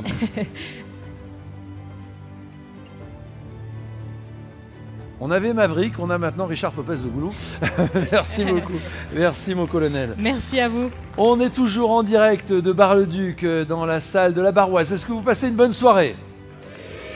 Je suis sûr que chez vous aussi, vous passez une bonne soirée ou vous êtes peut-être en train de regarder en replay cette cérémonie parce que sachez, même vous qui êtes ici, vous pourrez revoir voilà, autant de fois que vous le voulez cette grande soirée, comme vous pouvez d'ailleurs encore visionner la soirée 2024, la première nuit des réussites. On reste en direct, on va marquer une pause, Clémentine. Exactement, courte pause, et j'en profite pour aussi ajouter que sur le site internet, vous avez tous les résultats en direct, trophée par trophée, avec des articles qui sont réalisés pour tous ceux qui n'ont peut-être pas suivi le début ou ceux qui veulent suivre un petit peu. Et puis n'hésitez pas aussi sur les réseaux sociaux de donner votre avis sur tous ces trophées, de nous exprimer aussi votre fierté d'habiter sur ce territoire Meuse-Haute-Marne qui ce soir est à l'honneur. On a remis 5 trophées, il nous en reste 5. Le jeune entrepreneur, le trophée du commerce, les entreprises s'engagent, le trophée du public et on terminera avec l'étoile de l'année. Vous voyez, la soirée n'est pas terminée, on se retrouve en direct ou chez vous dans un peu moins de 5 minutes. À tout de suite.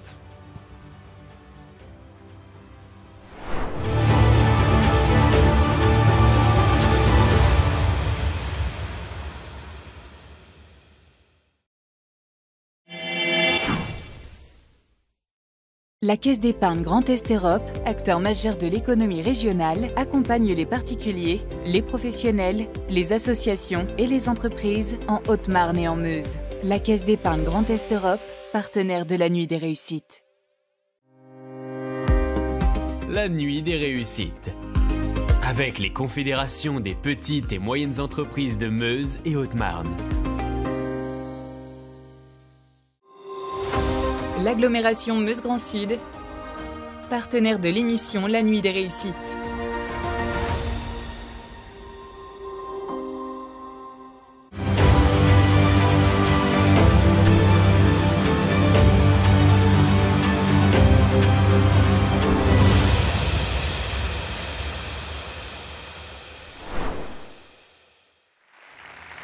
De retour en direct à Bar-le-Duc, à la salle La Barroise, pour la deuxième nuit des réussites.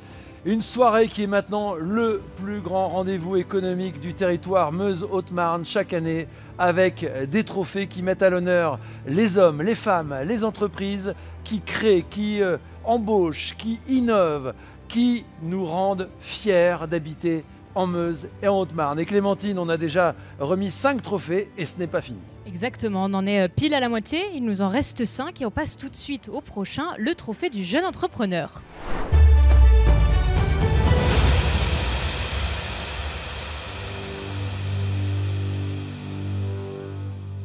Et pour ce trophée du jeune entrepreneur, nous accueillons Benoît Bien-Aimé, le président de la CPME 52 et son homologue dans la Meuse, monsieur Philippe Tournois.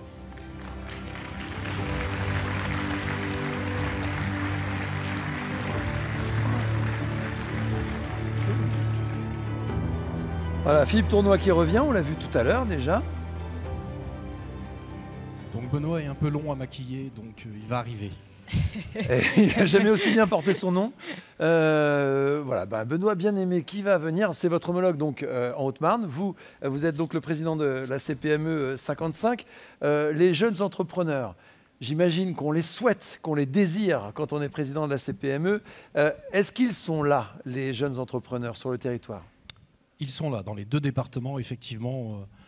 Bon, quelquefois, il faut aller les chercher, mais sinon, ils aiment effectivement venir dans une organisation professionnelle qui est là pour les épauler sur toutes les difficultés qu'une entreprise peut rencontrer lors de sa vie. Benoît nous rejoint. Voilà, Benoît, vous pouvez l'applaudir. Tu te fais attendre. J'étais au maquillage. Ah oui, c'est une émission de télévision, il y a du maquillage, voilà, c'est une mise en scène parce que le moment est important, il faut qu'on soit au top pour remettre ces trophées, notamment à ces jeunes entrepreneurs qui prennent le risque de créer leur entreprise plutôt que de chercher le salariat. Qu'est-ce que vous faites, vous, à la CPME de la Haute-Marne, pour les accompagner ? Alors, nous, à la CPME, on les accompagne sur plein de points. On les accompagne au lancement, pendant la durée du lancement. On leur donne des astuces. On les accompagne sur des points spécifiques comme le droit, la comptabilité, etc. Donc on les accompagne au mieux possible. Voilà. Est-ce qu'il y a des doutes, des peurs qui sont vraiment particulières à ces jeunes chefs d'entreprise ? Il y a toujours des doutes quand on entreprend. Le premier, c'est forcément l'argent, où on a peur de l'échec et nous, on les rassure sur ce point-là en accompagnant justement le projet du début. Je ne vais pas faire un cours aujourd'hui, mais tout ce qui est business plan, etc., on est là aussi pour les suivre et on essaie de les accompagner en les mettant en tutorat avec des gens expérimentés. Ça, c'est aussi important pour eux de voir des personnes qui sont parties de rien et qui ont pu réussir leur vie d'entrepreneur. Et justement, des personnes qui sont parties de rien, on va les voir ce soir. Certains seront récompensés. On regarde tout de suite les nominés pour ce trophée. Trophée du jeune entrepreneur. Agi Academy, fondée par Inès Dahamouche et Ayoub El Amourchi à Bar-le-Duc, propose un centre de soutien scolaire du collège au supérieur. Grâce à un accompagnement personnalisé, des méthodes modernes et un suivi régulier, l'objectif est de renforcer les acquis et redonner confiance aux élèves. Une initiative jeune et engagée au service de la réussite locale. Bon Pied Bon Oeil est une entreprise haut-marnaise spécialisée dans la pédicurie bovine. Valentin Routens intervient directement dans les élevages pour prévenir les problèmes de locomotion, améliorer le bien-être animal et optimiser les performances des troupeaux. Une activité rare, mobile et essentielle. Et surtout, un savoir-faire unique dans le territoire. Mama Clubbing, lancé à Verdun par Stéphanie Carciofi, propose des soirées festives 100% féminines. Un concept unique qui met en avant convivialité, sororité et liberté, dans une ambiance bienveillante et énergique. Mama Clubbing dynamise la vie nocturne locale avec un format pensé par et pour les femmes. Objectif, le lâcher-prise.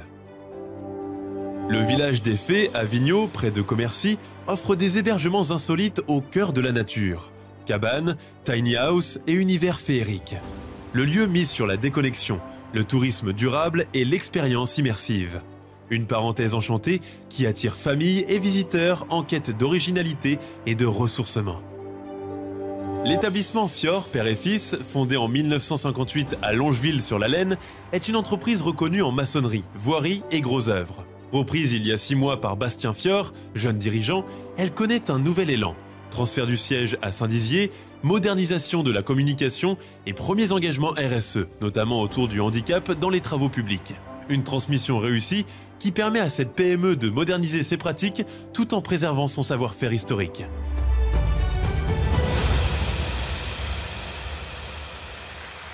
Alors, qui va remporter ce soir ce trophée des jeunes créateurs? Le trophée du jeune entrepreneur 2025 est conféré à Bonpied Bonneuil. Bonpied Bonneuil. Et on regarde tout de suite de quelle entreprise il s'agit. Bonpied Bonneuil, fondée en 2025 et installée à Tonnance-les-Joinville, est une entreprise haut-marnaise spécialisée dans la pédicurie bovine. Un métier rare mais essentiel au bien-être des troupeaux. Son créateur, le meusien Valentin Routens, a suivi sa formation en Bretagne, région de référence pour l'élevage bovin, avant de revenir ici, en Haute-Marne, pour mettre ses compétences au service des exploitations locales. Il intervient directement dans les fermes pour prévenir et traiter les problèmes de locomotion, un enjeu majeur pour la santé des vaches et la performance économique des élevages. Grâce à un matériel professionnel et une expertise pointue, il améliore le confort des animaux, limite les boiteries et contribue à la productivité des troupeaux. Avec Bonpied Bonneuil, Valentin apporte au territoire une compétence nouvelle et indispensable, incarnant cette génération de jeunes professionnels engagés, qui modernisent les services agricoles tout en restant proches des éleveurs.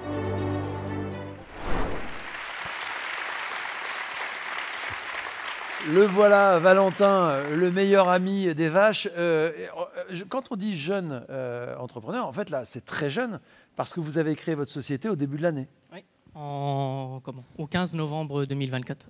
Ah donc, il y a un an tout juste. Il y a un an, ça va faire un an dans 15 jours. Et votre activité a commencé début d'année, après donc une formation, on l'a entendu, en Bretagne. Qu'est-ce qui vous a poussé vers cette, on appelle ça la pédicure? Je suis pédicure pour bovins. Oui. Pédicure pour bovins. Ouais. Qu'est-ce qui vous a poussé à faire ça? J'ai toujours été amoureux des vaches, j'ai toujours travaillé dans le monde agricole. Et puis après, je suis parti un peu ailleurs, chauffeur de camion. Et puis l'amour des vaches m'a ramené là-dessus. Et puis nous, on avait des vaches chez nous. On n'arrivait jamais à trouver quelqu'un pour venir tailler les pattes. Donc on dit comme ça. Et puis du coup, je me suis renseigné. J'ai passé le concours pour rentrer à l'école en Bretagne. Et puis ils en prenaient qu'une quinzaine. Donc j'étais le 12e. J'ai passé le diplôme en mai 2025. J'ai eu le diplôme. Donc voilà. Et donc c'est un diplôme d'État. Donc dans la vidéo, on dit que je suis l'unique en Haute-Marne, mais on est plusieurs. On n'est pas beaucoup diplômés d'État, mais il n'y a pas que moi, il y en a même en Meuse. Et donc vous avez répondu à une problématique qui était dans votre exploitation familiale. On ne trouvait personne. Vous vous êtes dit, tiens, il y a une niche là, il y a des parts de marché à prendre. Oui, en France, on doit être 300-350 pédicures bovins, alors qu'il en faudrait plus de 3000. Donc je me suis dit, il faut se lancer. Et puis aujourd'hui, l'entreprise marche très bien. Et puis j'ai déjà une 30-35 clients. Donc, ça fait combien de vaches? Les moyennes d'exploitation en Haute-Marne, c'est 90 vaches laitières. Ça fait presque 3000 Ouais, 3000 vaches, oui. Et alors, petite question naïve, hein. Moi aussi j'aime beaucoup les vaches, mais vous... On a bien compris. Mais je me suis jamais dit que j'allais faire ça. Mais quand on pense manucure, on se dit tiens, il y a peut-être des styles différents. Là, c'est toujours la même chose. Non, je vais pas parler de French manucure. Hein, non, c'est pas. Oui, non, c'est plutôt en fait aujourd'hui comment. Dans les élevages, c'est surtout dans les élevages laitiers, on lève les pieds des vaches parce que pour répartir les charges, on taille à la bonne longueur, après on répartit les charges, on fait les creux à la rainette. Et donc aujourd'hui, vu que les vaches restent de plus en plus en bâtiment, et du coup il faut 2 tailles par an pour que la vache soit bien, qu'elle soit dans son bien-être et tout ça. Et c'est une question de santé. Hein, c'est une question de santé, oui. Avant, dans le temps, on ne le faisait pas parce que les vaches faisaient des longs parcours sur les routes et tout ça. En marchant, et aujourd'hui, vu qu'elles ne sortent moins, on taille 2 fois par an. Voilà. Eh bien voilà, j'ai appris quelque chose. Voilà. Félicitations en tout cas. On vous remet votre trophée. Des mains manucurées de Monsieur Bien-Aimé. Et on va faire la photo. Félicitations. Voilà, la photo.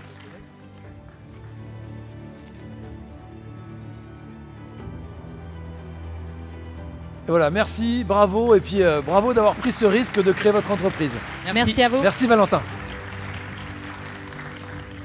Alors, on le sait, hein, les centres-villes, les centres-villages sont dynamisés notamment par les commerçants. Les commerçants, on en a besoin, les commerçants.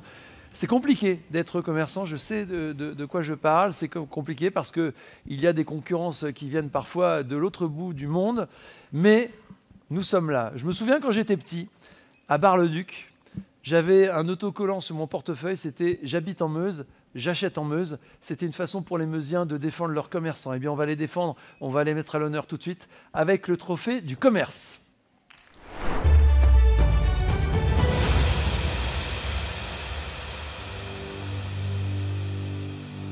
Et c'est la deuxième nouveauté pour cette soirée. Le trophée du commerce est aussi nouveau cette année. Et pour le remettre, 3 personnes. On accueille en nombre les remettants Julie Gallic-Gelet, responsable commercial Terre de Meuse pour Harmonie Mutuelle, Nicolas Boulomier, président du MEDEF Haute-Marne, et Thierry Young, président du MEDEF de la Meuse. Voilà, on peut les applaudir. Ils nous rejoignent.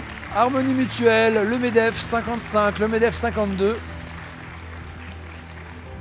Merci d'être avec nous pour célébrer les commerçants. Julie, je débute tout de suite par vous. Quel est un petit peu votre rôle aujourd'hui pour accompagner ces entrepreneurs et ces commerçants ?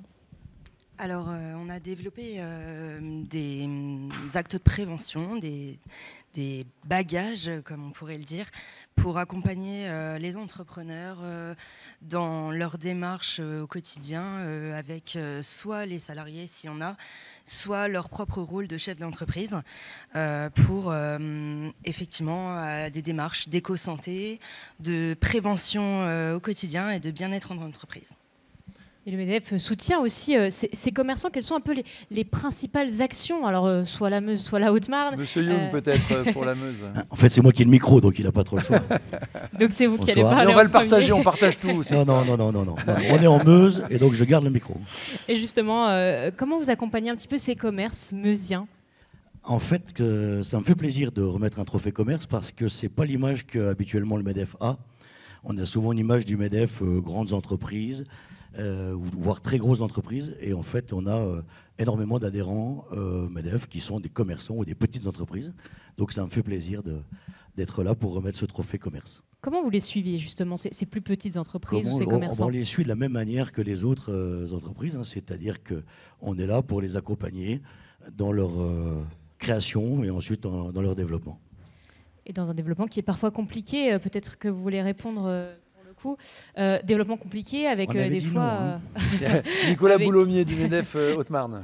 Avec des fois effectivement des enjeux majeurs, des défis, avec aujourd'hui la conjoncture économique qui est parfois difficile pour les commerçants. Oui, surtout en ce moment, effectivement. Bon, on avait dit qu'on ne parlerait pas de politique pour froisser personne. Hein. Richard, tu l'as dit tout à l'heure. La conjoncture économique est compliquée en ce moment. Pour autant, je pense qu'il y a quand même quelques leviers. Et nous, on est là justement pour venir épauler. Lesquels justement ? Voilà, donc, il va falloir qu'on rentre dans du technique. Là, on peut, mais il va falloir qu'on y passe la soirée si on évoque tous les leviers. Donc, je ne suis pas sûr que ça soit le moment, mais en tout cas, moi, je pense que le verre est à moitié plein et non à moitié vide. Et c'est le discours que j'essaye de tenir auprès des commerçants. Et je rejoins Thierry, le MEDEF n'est pas uniquement là derrière les grosses entreprises, mais aussi derrière les commerçants. Vous soutenez tous les trois les commerçants, c'est aussi à nous, évidemment, les consommateurs, de les soutenir et pourquoi pas les nominer, qu'on découvre tout de suite. Trophée du commerce.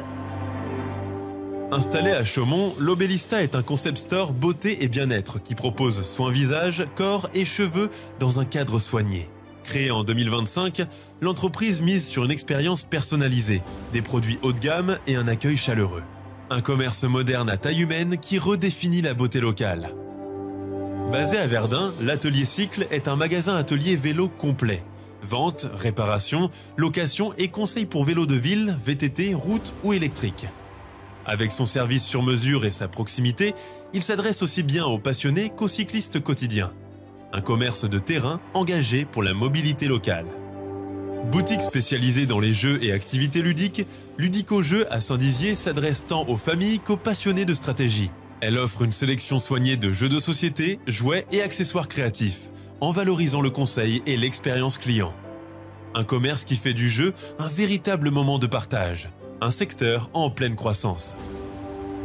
Installé à Langres, l'atelier Samélia est un groupement d'intérêt économique dédié au commerce de détail spécialisé. Il propose des créations artisanales, dépôt-vente d'artisans et fournitures pour la création. Un modèle collaboratif qui soutient la création locale et les talents artisanaux, au plein cœur de la cité fortifiée. À Joinville, au Troc-Quai, est un café brocante boutique d'objets anciens, livres, vinyles et objets de décoration. Ouverte plusieurs jours par semaine, elle offre aux chineurs un lieu de découverte et de pépites, tout en profitant d'un bon café. Un commerce convivial qui valorise le seconde main et l'authenticité de l'objet.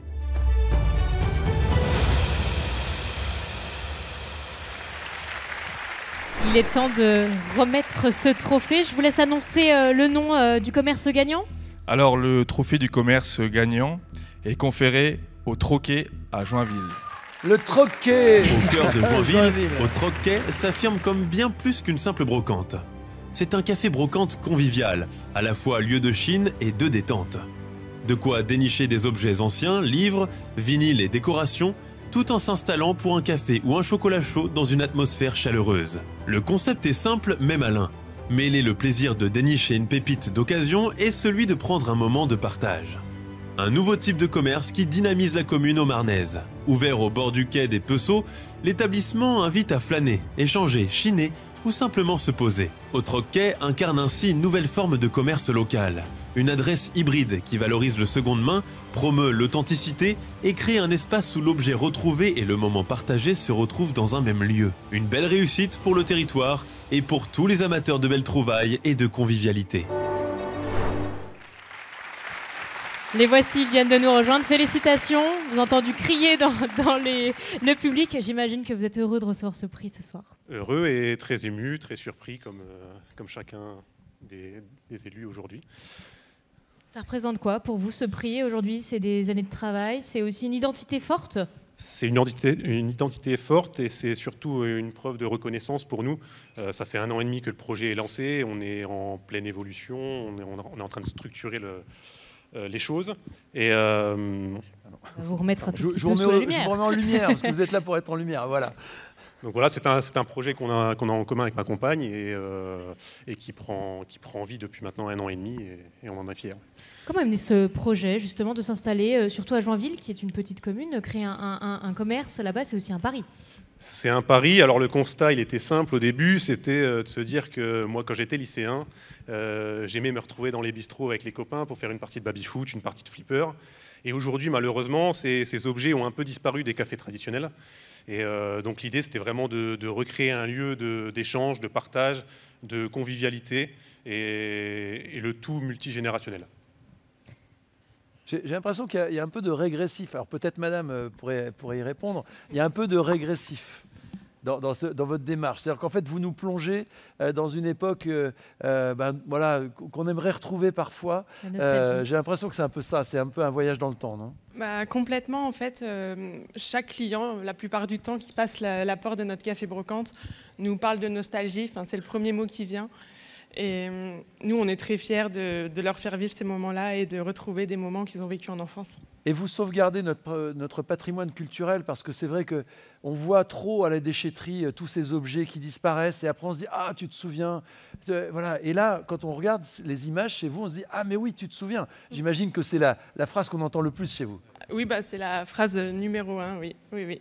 Et je sais pas quoi. Eh bien, vous savez qu'on a tous envie d'aller voyager dans le temps chez vous. On va vous remettre votre trophée. Félicitations encore. Merci. Au troquet. Félicitations à vous.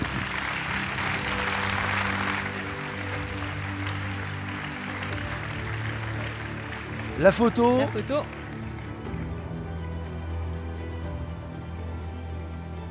Je suis sûr que ça parle à beaucoup d'entre nous, cette nostalgie en effet de notre jeunesse, et pourquoi pas notre jeunesse en Meuse et Haute-Marne. Voilà, merci beaucoup. Merci.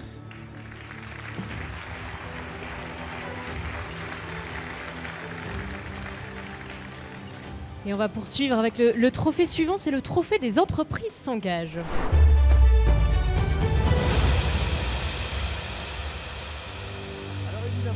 Évidemment, tous les chefs d'entreprise, toutes les entreprises s'engagent au moment de créer, au moment d'innover, au moment de reprendre. Mais nous mettons à l'honneur ce soir les entreprises qui ont un engagement encore plus fort, un engagement particulier, que ce soit un engagement économique, un engagement sociétal.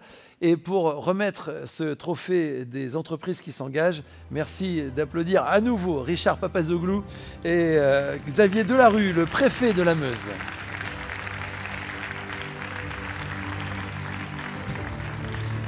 Richard qui commence à être habitué à cette scène. Oui, Richard qui s'excuse presque de revenir. On est pas mal ici. Hein. Voilà, vous incarnez, Richard, justement l'économie de ce territoire. Et monsieur le préfet, vous êtes là aussi. C'est vrai qu'on pense trop souvent au préfet dans le maintien de l'ordre, etc., de faire remonter les infos à Paris. Mais vous êtes aussi là, évidemment, pour accompagner le dynamisme économique. Et c'est ce que vous faites au quotidien, en collaboration avec Richard Papazoglou et avec les autres représentations du monde économique. Tout à fait, moi je suis très heureux d'être là. Merci beaucoup Richard pour cette invitation, parce que vous l'avez dit, un préfet c'est aussi celui qui travaille avec l'ensemble des élus, et je voudrais, on ne l'a pas fait depuis le début de cette soirée, je voudrais qu'on salue la présence des élus. Je vois monsieur le maire de Verdun, madame la maire de Bar-le-Duc, elle a été saluée tout à l'heure. Je vois les élus, il y a le vice-président de la communauté d'agglomération de Bar-le-Duc, de Saint-Dizier. Il y a madame la conseillère régionale qui est présente aussi. Nous avons le sénateur Menonville. Enfin, il y a beaucoup d'élus qui sont là du département, Julien Didry. Et ça c'est symbolique. Eh bien, vous savez quoi, on va les applaudir, tous ces élus. On peut les applaudir. On peut les applaudir. Et même les élus qui soutiennent chacun de nos nominés, chacun de nos lauréats, même dans les plus petites communes. Exactement, parce que le travail qui se fait en Meuse et en Haute-Marne, c'est vraiment un travail où on est main dans la main, l'État, les collectivités locales, la CCI et les réseaux d'entreprises pour faire avancer le territoire. La première des batailles dans nos territoires, dans les territoires ruraux, c'est se battre pour l'emploi, c'est se battre pour garder les emplois qui existent, aider les entreprises et faire venir de nouvelles entreprises. Et donc, je suis très très heureux qu'on puisse être là. Et justement, on va découvrir nos nominés pour ce trophée. Trophée, les entreprises s'engagent. GE Interpro, installé à Saint-Dizier, est un acteur de l'emploi responsable. En proposant des CDI à temps partagé, il sécurise les parcours professionnels tout en répondant durablement aux besoins des entreprises locales. Son engagement RSE repose sur l'inclusion, la formation et la valorisation des compétences, renforçant l'emploi et la solidarité en Haute-Marne et dans la Meuse. À Ligny-en-Barrois, APEF Mass Service place ses valeurs au centre de son action. L'agence crée de l'emploi local, forme ses intervenants et accompagne au quotidien seniors et familles dans une logique de proximité et de respect humain. Elle contribue ainsi à une société plus inclusive et solidaire au cœur du territoire meusien. Zanardi, installé à Dieu-sur-Meuse, incarne un entrepreneuriat polyvalent et engagé. Multi-entrepreneur dans la restauration, le numérique et l'accompagnement professionnel, l'entreprise place l'humain au centre de toutes ses actions. Il crée des opportunités pour les jeunes, les personnes en situation de handicap, en reconversion, les seniors ou encore d'anciens détenus. Un ensemble responsable et porteur de sens. Basée dans la Meuse, la société fromagère de Réval développe une politique RSE forte. Inclusion des jeunes et des personnes en situation de handicap, valorisation de l'emploi local et préservation du savoir-faire fromager. Par son ancrage territorial et sa production responsable, elle fait rayonner le terroir meusien. En Haute-Marne, KHSK France fabrique portes et fenêtres métalliques dans une démarche industrielle responsable. Certifiée qualité, sécurité, environnement, l'entreprise réduit son impact, forme ses équipes et améliore les conditions de travail. Un acteur industriel local engagé pour une production durable et de qualité.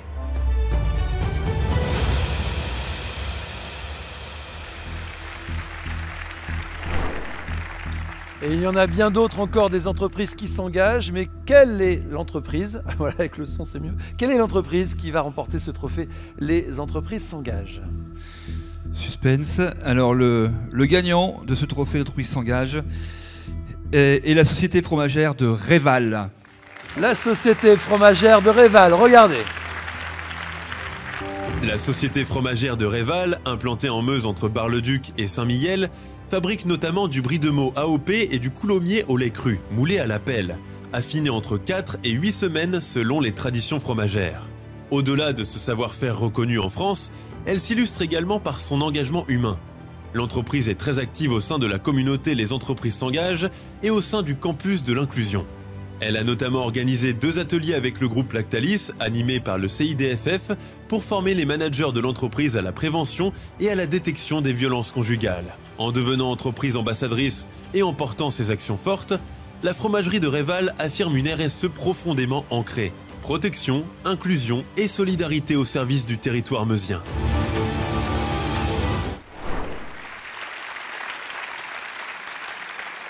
Vous m'avez donné faim, vous m'avez donné faim. Alors, Richard, peut-être nous expliquer pourquoi la société fromagère de Réval est une entreprise qui s'engage tout particulièrement. Alors, quand même rappeler pourquoi du comment du trophée L'entreprise s'engage.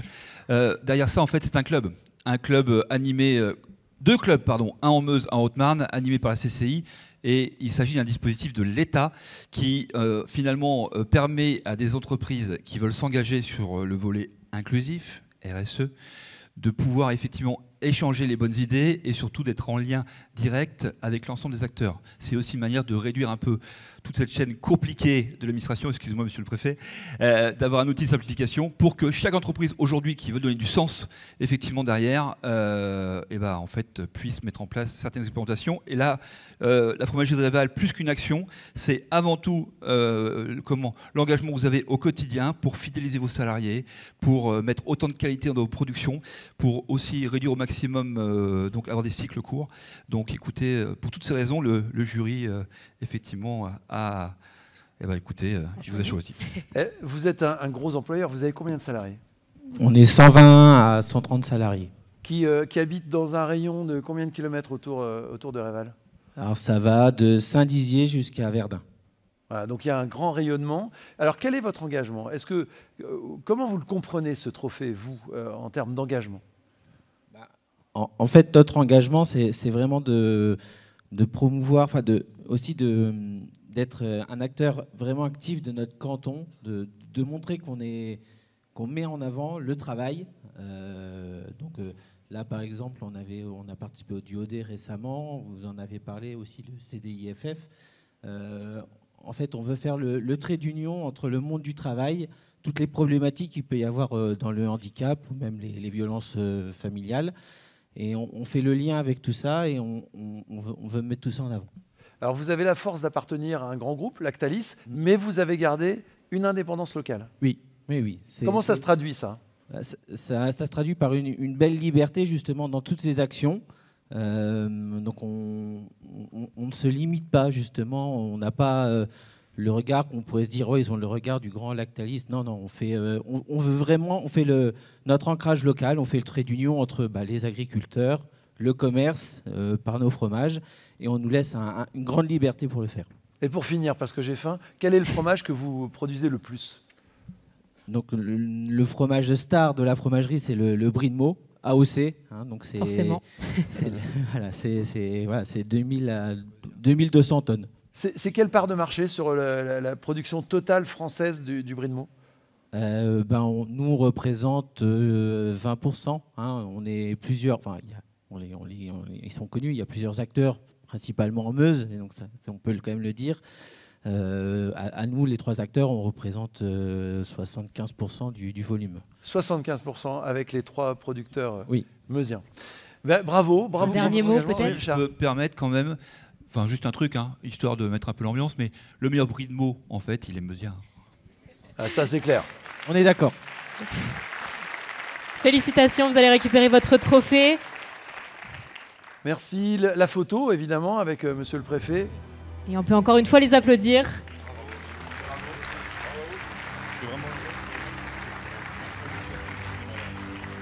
Monsieur le préfet, pardon, la photo, sinon j'appelle la police. Voilà, merci beaucoup, merci. Et encore merci bravo. Et on a maintenant une tradition, enfin une tradition, c'est la 2e édition, mais c'est une tradition. C'est évidemment, voilà, il y a le trophée du public.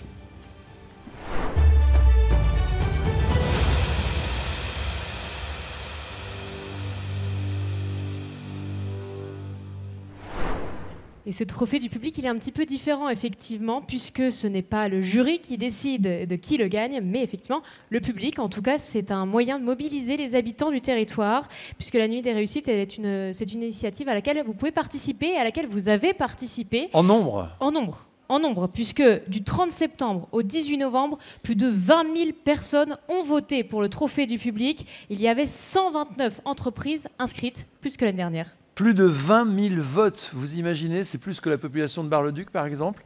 Vous avez voté. Alors, et je sais que certaines entreprises sont allées chercher leur communauté, sont allées dynamiser leurs clients également. Alors effectivement, pour réexpliquer rapidement, chaque jour, les internautes avaient accès au site internet de Puissance Télévisions. Ils avaient la liste des entreprises. Ils pouvaient cliquer sur leur entreprise favorite. Un jour, un vote pour une personne. Mais il y a des entrepreneurs qui se sont challengés, qui sont allés chercher les clients, les familles, qui sont allés chercher ça dans toute la France et qui ont obtenu des résultats assez forts. On ne va pas donner les résultats. Pas donner les résultats, mais pour accueillir les remettants de ce trophée, j'appelle donc Manon Collinet, chef de projet de communication chez Pécom, et le représentant du Grand Saint-Dizier d'Air et Vallée. Philippe Novak. Voilà, Rachel Blanc n'a pas pu se libérer. Une Barisienne qui est à Saint-Dizier maintenant. Elle était au lycée Poincaré avec moi. Bon, enfin bref, elle n'est pas là. Et c'est Monsieur Novak qui la remplace Approchez-vous allègrement. tous les deux. Alors, venez avec nous, Monsieur Novak. Voilà. Monsieur Novak, justement, comment le Grand Saint-Dizier d'Air et Vallée accompagne un petit peu ces initiatives entrepreneuriales et surtout dynamise le territoire? Je vais tout vous dire. Mais moi, je suis bavard, donc je ne sais pas quel... j'ai droit. Alors, bonne soirée. On a un timing à respecter. On a une minute. Non, tout d'abord, je suis que vice-président de l'aglo chargé de l'économie. Et j'y tiens, avec tous les problèmes qu'on a, bon, j'ai rencontré beaucoup d'entre vous. Je remplace ce soir Quentin. Parce que l'année dernière, à la première séance, Quentin nous avait fait un bébé. Quentin Brière, maire de Saint-Dizier, je le précise. Maire de Saint-Dizier, pardon. Et aujourd'hui, il nous fait un boxeur. Alors, Quentin, je sais que tu nous regardes.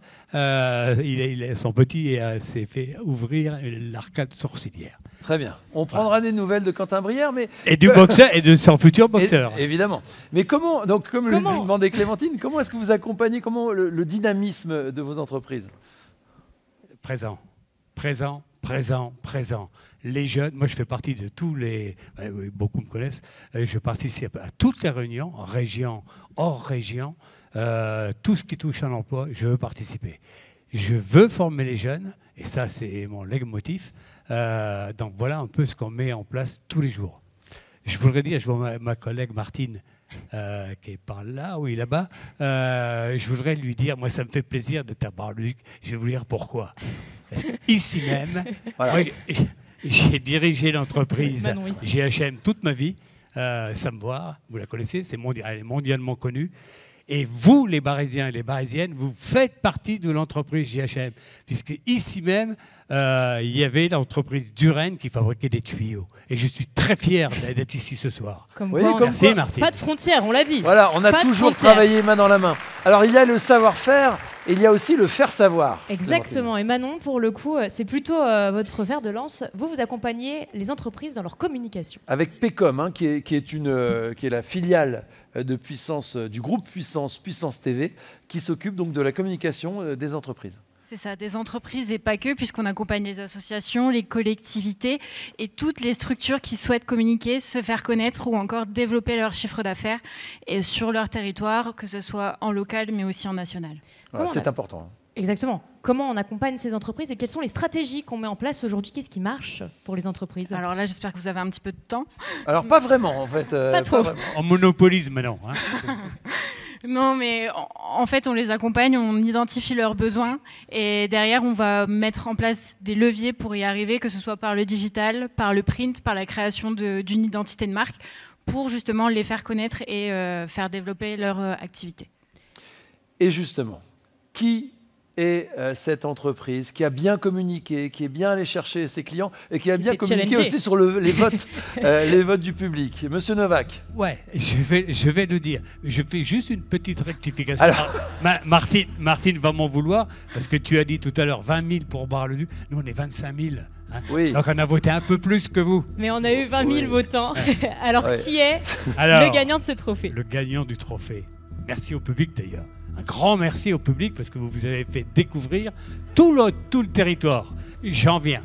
C'est Lise Sanguedols. Lise Sanguedols. Lise Sanguedols. Lise Sanguedols, qui était déjà présente dans le top 3 l'année dernière. Exactement. On peut continuer à applaudir jusqu'à temps qu'elle arrive là. Hein. Exactement. Alors, Lise, elle est basée à Saint-Dizier et elle propose un accompagnement en sophrologie dédié au bien-être, à la gestion du stress et au développement personnel. Et Lise, elle a aussi une compétence un peu supplémentaire, c'est l'aquasophro. Ça, c'est quelque chose qui vous est propre. Hein. Racontez l'aquasophro. Tout à fait. C'est quoi, justement? Alors, j'insiste sur agua, c'est un G. Aguasophro. Et Sanguedolce ou Sanguedolce. Si vous voulez le dire vraiment, mais sinon Sanguedolce en sont contentes. Okay. Alors, l'agua, c'est un G. Alors, je vais vous expliquer pourquoi je tiens au G, parce qu'en fait, c'est une méthode qui est déposée. Elle a été fondée il y a une petite dizaine d'années par Véronique Sophie Riogoué, qui est sophrologue et qui a été une bonne partie de sa carrière maître nageur. Et en fait, elle a accompagné des gens en centre de rééducation et elle s'est retrouvée face à une personne paraplégique qui lui a dit « Moi, l'eau, c'est le seul endroit où je retrouve ma dignité ». On est porté. Ouais, exactement. Et donc, elle s'était promis de mettre en place une méthode qui pourrait accompagner effectivement les gens à reconnecter le corps, en fait, et l'esprit. Et donc, c'est comme ça que l'aquasophro est née. Et voilà. C'est d'ailleurs votre leitmotiv de réconcilier le corps de ceux et celles qui franchissent la porte de votre cabinet. Oui, tout à fait. L'idée, c'est qu'on a tous en nous des ressources. En fait, on a tous vécu des moments où on se sent bien, où on ne vit pas de stress, ce qui n'est pas du tout mon cas maintenant, là, tout de suite. Ce soir, tout va bien. Tout va bien. Et donc, en fait, on a tous déjà vécu ça dans notre mémoire et dans notre corps. Et l'idée, c'est de se souvenir qu'on sait faire, qu'on sait se sentir bien, qu'on sait être apaisé et calme. Et donc, en fait, c'est ça qu'on va chercher avec la sophrologie. Eh bien, puisqu'on parle de souvenirs, regardez bien, imprimez bien ce souvenir. Regardez cette salle de la Barroise qui va vous applaudir pour ce trophée. Merci. Le trophée du public. C'est l'un des plus beaux trophées, évidemment. Voilà. Merci beaucoup. Quel est le top 3, Clémentine, de ce trophée? Juste avant, il faut préciser 2200 votes pour Lise. Donc elle a mobilisé quand même pas mal de monde. La famille, le réseau, tout y est passé. Non, simplement Lise, elle participe à la pépinière d'entreprise. Je ne sais pas si vous avez ça sur Bar-le-Duc. Évidemment qu'on a une pépinière à Bar-le-Duc. C'est vrai, mais pas aussi performante que la nôtre. La preuve, on a gagné le trophée. C'est un compétiteur, mais voilà, c'est une émulation. Simplement pour le top 3 et féliciter toutes les autres entreprises qui ont participé. En deuxième, il y avait Illico Travaux avec 1700 votes. On peut applaudir.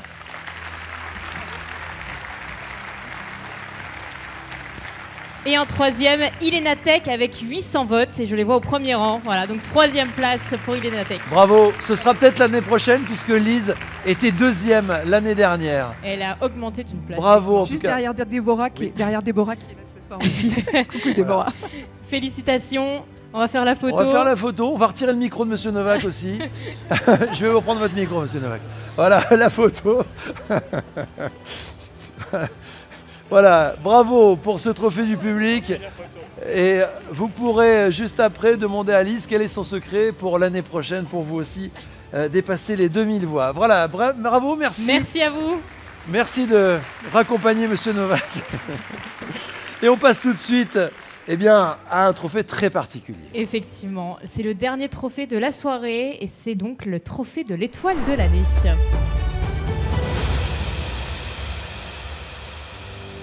L'étoile de l'entreprise de l'année, c'est la consécration suprême, c'est la distinction que l'on offre pour un parcours exemplaire et une contribution majeure au dynamisme et au rayonnement du territoire. Et c'est un jury, c'est le jury qui a désigné cette étoile. Tout à fait. Dans ce jury, il y avait beaucoup de monde. Il y avait à la fois des entreprises, des anciens gagnants, puisque l'année dernière, quelques personnes ont été remobilisées pour le jury. Bien sûr, la CCI, Puissance Télévisions. Et ce jury, il est présent. Il est présent. Tiens, d'ailleurs, est-ce que vous pouvez vous lever, les membres du jury présents ce soir? S'il y en a quelques-uns. Voilà. Alors. Là, voilà. Ouais. Vous voyez toute la diversité de ce jury. Qui représente les agriculteurs là-bas. Voilà, il y a tous les secteurs économiques.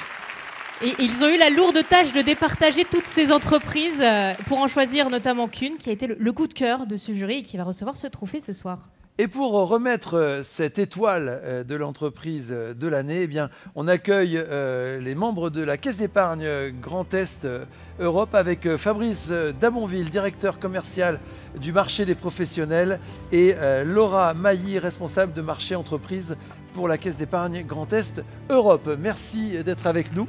On peut les applaudir. Bonsoir à tous. Alors, tous les créateurs d'entreprises le savent, vous faites partie des premiers interlocuteurs quand on veut se lancer, parce qu'on a besoin d'être financé. Comment vous repérez les entreprises qui peuvent réussir? C'est difficile. Oui. En fait, on les reçoit, on échange avec eux et on écoute leur histoire parce que c'est une histoire, que ce soit une création d'entreprise ou une reprise, c'est une histoire qu'ils nous racontent et c'est comme ça qu'on sent le projet et qu'on y va. Et vous les accompagnez de la création jusqu'au succès. Votre rôle est important. Je suis sûr que vous en avez conscience quand vous avez face à vous quelqu'un qui est soit dans la volonté de créer, soit parfois dans des petits problèmes et qui ont besoin de vous. Oui, c'est clair que les entrepreneurs aujourd'hui ont toujours besoin de s'adapter et nous, on est là pour les accompagner au quotidien dans tous leurs besoins de financement, de trésorerie, pour les protéger aussi et aussi pour les aider à fidéliser et motiver leurs salariés. Voilà, on le sait aussi avec des flux d'argent, il y a les TPE, il y a une réglementation autour de ça et vous êtes là aussi pour les accompagner. Vous les accompagnez sur tout ce qui concerne le financement, tout ce qui concerne les flux monétaires également. C'est ça, on ne fait pas que du financement, on fait de la gestion du quotidien, de l'équipement et on les suit quand l'entreprise va bien, quand ça va mal. Voilà, on est là vraiment au quotidien à leur côté et on est plus à un partenaire qu'un banquier en fait. Voilà, un partenaire, et c'est ce dont on a besoin évidemment quand on est chef d'entreprise. Je crois que le moment est venu. Effectivement, on va annoncer le dernier gagnant de cette soirée. Approchez-vous un petit peu. Mettez-vous à la lumière. Et l'étoile de l'année est conférée à Bergère de France. Bergère de France. Bergère de France. Implantée à Bar-le-Duc depuis 1946, Bergère de France est l'une des dernières grandes filatures de laine encore en activité en France. Sur son site de 40 000 m², elle maîtrise toute la chaîne de production. Filage, teinture, transformation, création de modèles, confection de pelotes et expédition. Elle produit une large gamme de fils à tricoter made in France, ainsi que des accessoires et modèles créatifs qui font sa renommée. En octobre 2024, Bergère de France a franchi un tournant majeur en devenant une SCOP, reprise par 57 salariés associés. Cette transformation a permis de préserver près de 70 emplois, de maintenir un savoir-faire textile unique dans la Meuse et de donner aux salariés un véritable pouvoir de décision. Gouvernance partagée, solidarité et performance économique deviennent désormais les piliers de l'entreprise. Bergère de France incarne ainsi un modèle industriel coopératif, ancré dans son territoire, alliant excellence textile, responsabilité sociale et pérennité économique.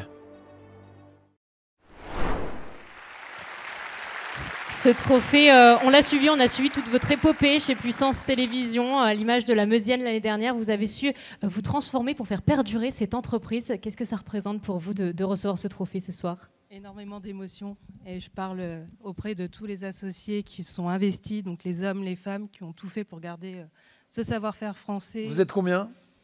Aujourd'hui, 77. 77. Oui. 77 patrons en fait. Alors, les derniers qui ont rejoint ne sont pas encore associés, mais ils le seront dans le futur. Et alors, pour tous ceux qui sont meusiens, Bergère de France, c'est un symbole. Pour moi, c'était la fierté aussi quand je quittais le département partout en France. Comme tu disais, t'habites où, Bar-le-Duc? Alors, je parlais des frères Michaud et du pédalier et de Bergère de France, parce que c'est un symbole de fierté pour les Meusiens. Et merci d'avoir sauvé ce symbole. Vous le savez plus que moi, plus que tous ceux qui nous regardent, mais il fallait sauver Bergère de France. Oui, et tout le monde est là pour nous soutenir. Donc par franchement, on remercie la région, la ville, le GIP. Hein, tout le monde est là pour nous soutenir, nous encadrer, nous aider, nous épauler. Donc on est tous heureux. Comment ça fonctionne au quotidien, une SCOP? Comment est-ce qu'on prend les décisions? En fait, une SCOP, ça fonctionne comme une entreprise. C'est pas différent, juste qu'on sait qu'on est tous impliqués dans cette société. On y a mis tout notre cœur, hein, toute notre force, mais ça fonctionne exactement comme une entreprise avec un comité de direction, avec une structure et voilà quoi. Et au final, donc voilà, vous portez vous-même. Hein, exactement, oui. Vous êtes les ambassadrices du savoir-faire. On est fiers de porter ça, et on est fiers de créer tous les jours des modèles et de créer tous les jours de la laine et de vendre ça partout en France, quoi, de continuer à vivre et à faire vivre notre société. En quelques mots, quel est l'objectif et à quel terme? Voilà, l'objectif, c'est de continuer et de montrer qu'on est toujours capable de faire de la filature et du textile en France. Parce que ça, c'est important. En fait, on entend tellement parler de choses dans le textile que maintenant, notre objectif, nous, c'est de continuer à faire vivre et de continuer à faire fonctionner en fait, cette activité qui est importante pour nous et de toujours faire fabriquer en France, quoi. C'est important pour nous. Et à Bar-le-Duc. C'est notre vie. Et à Bar-le-Duc, oui. Bravo, Bergère de France. Voici votre trophée de la région. Merci beaucoup. On va faire la photo. On avait déjà mis à l'honneur une SCOP l'année dernière. Exactement, et c'était la Meusienne. Et Roxane s'est levée, voilà, on la voit, elle lève la main. Elle était dans le jury cette année, Roxane. Donc voilà. Voilà, la photo. La boucle est bouclée. Merci beaucoup et bravo à Bergère de France. Bravo à vous.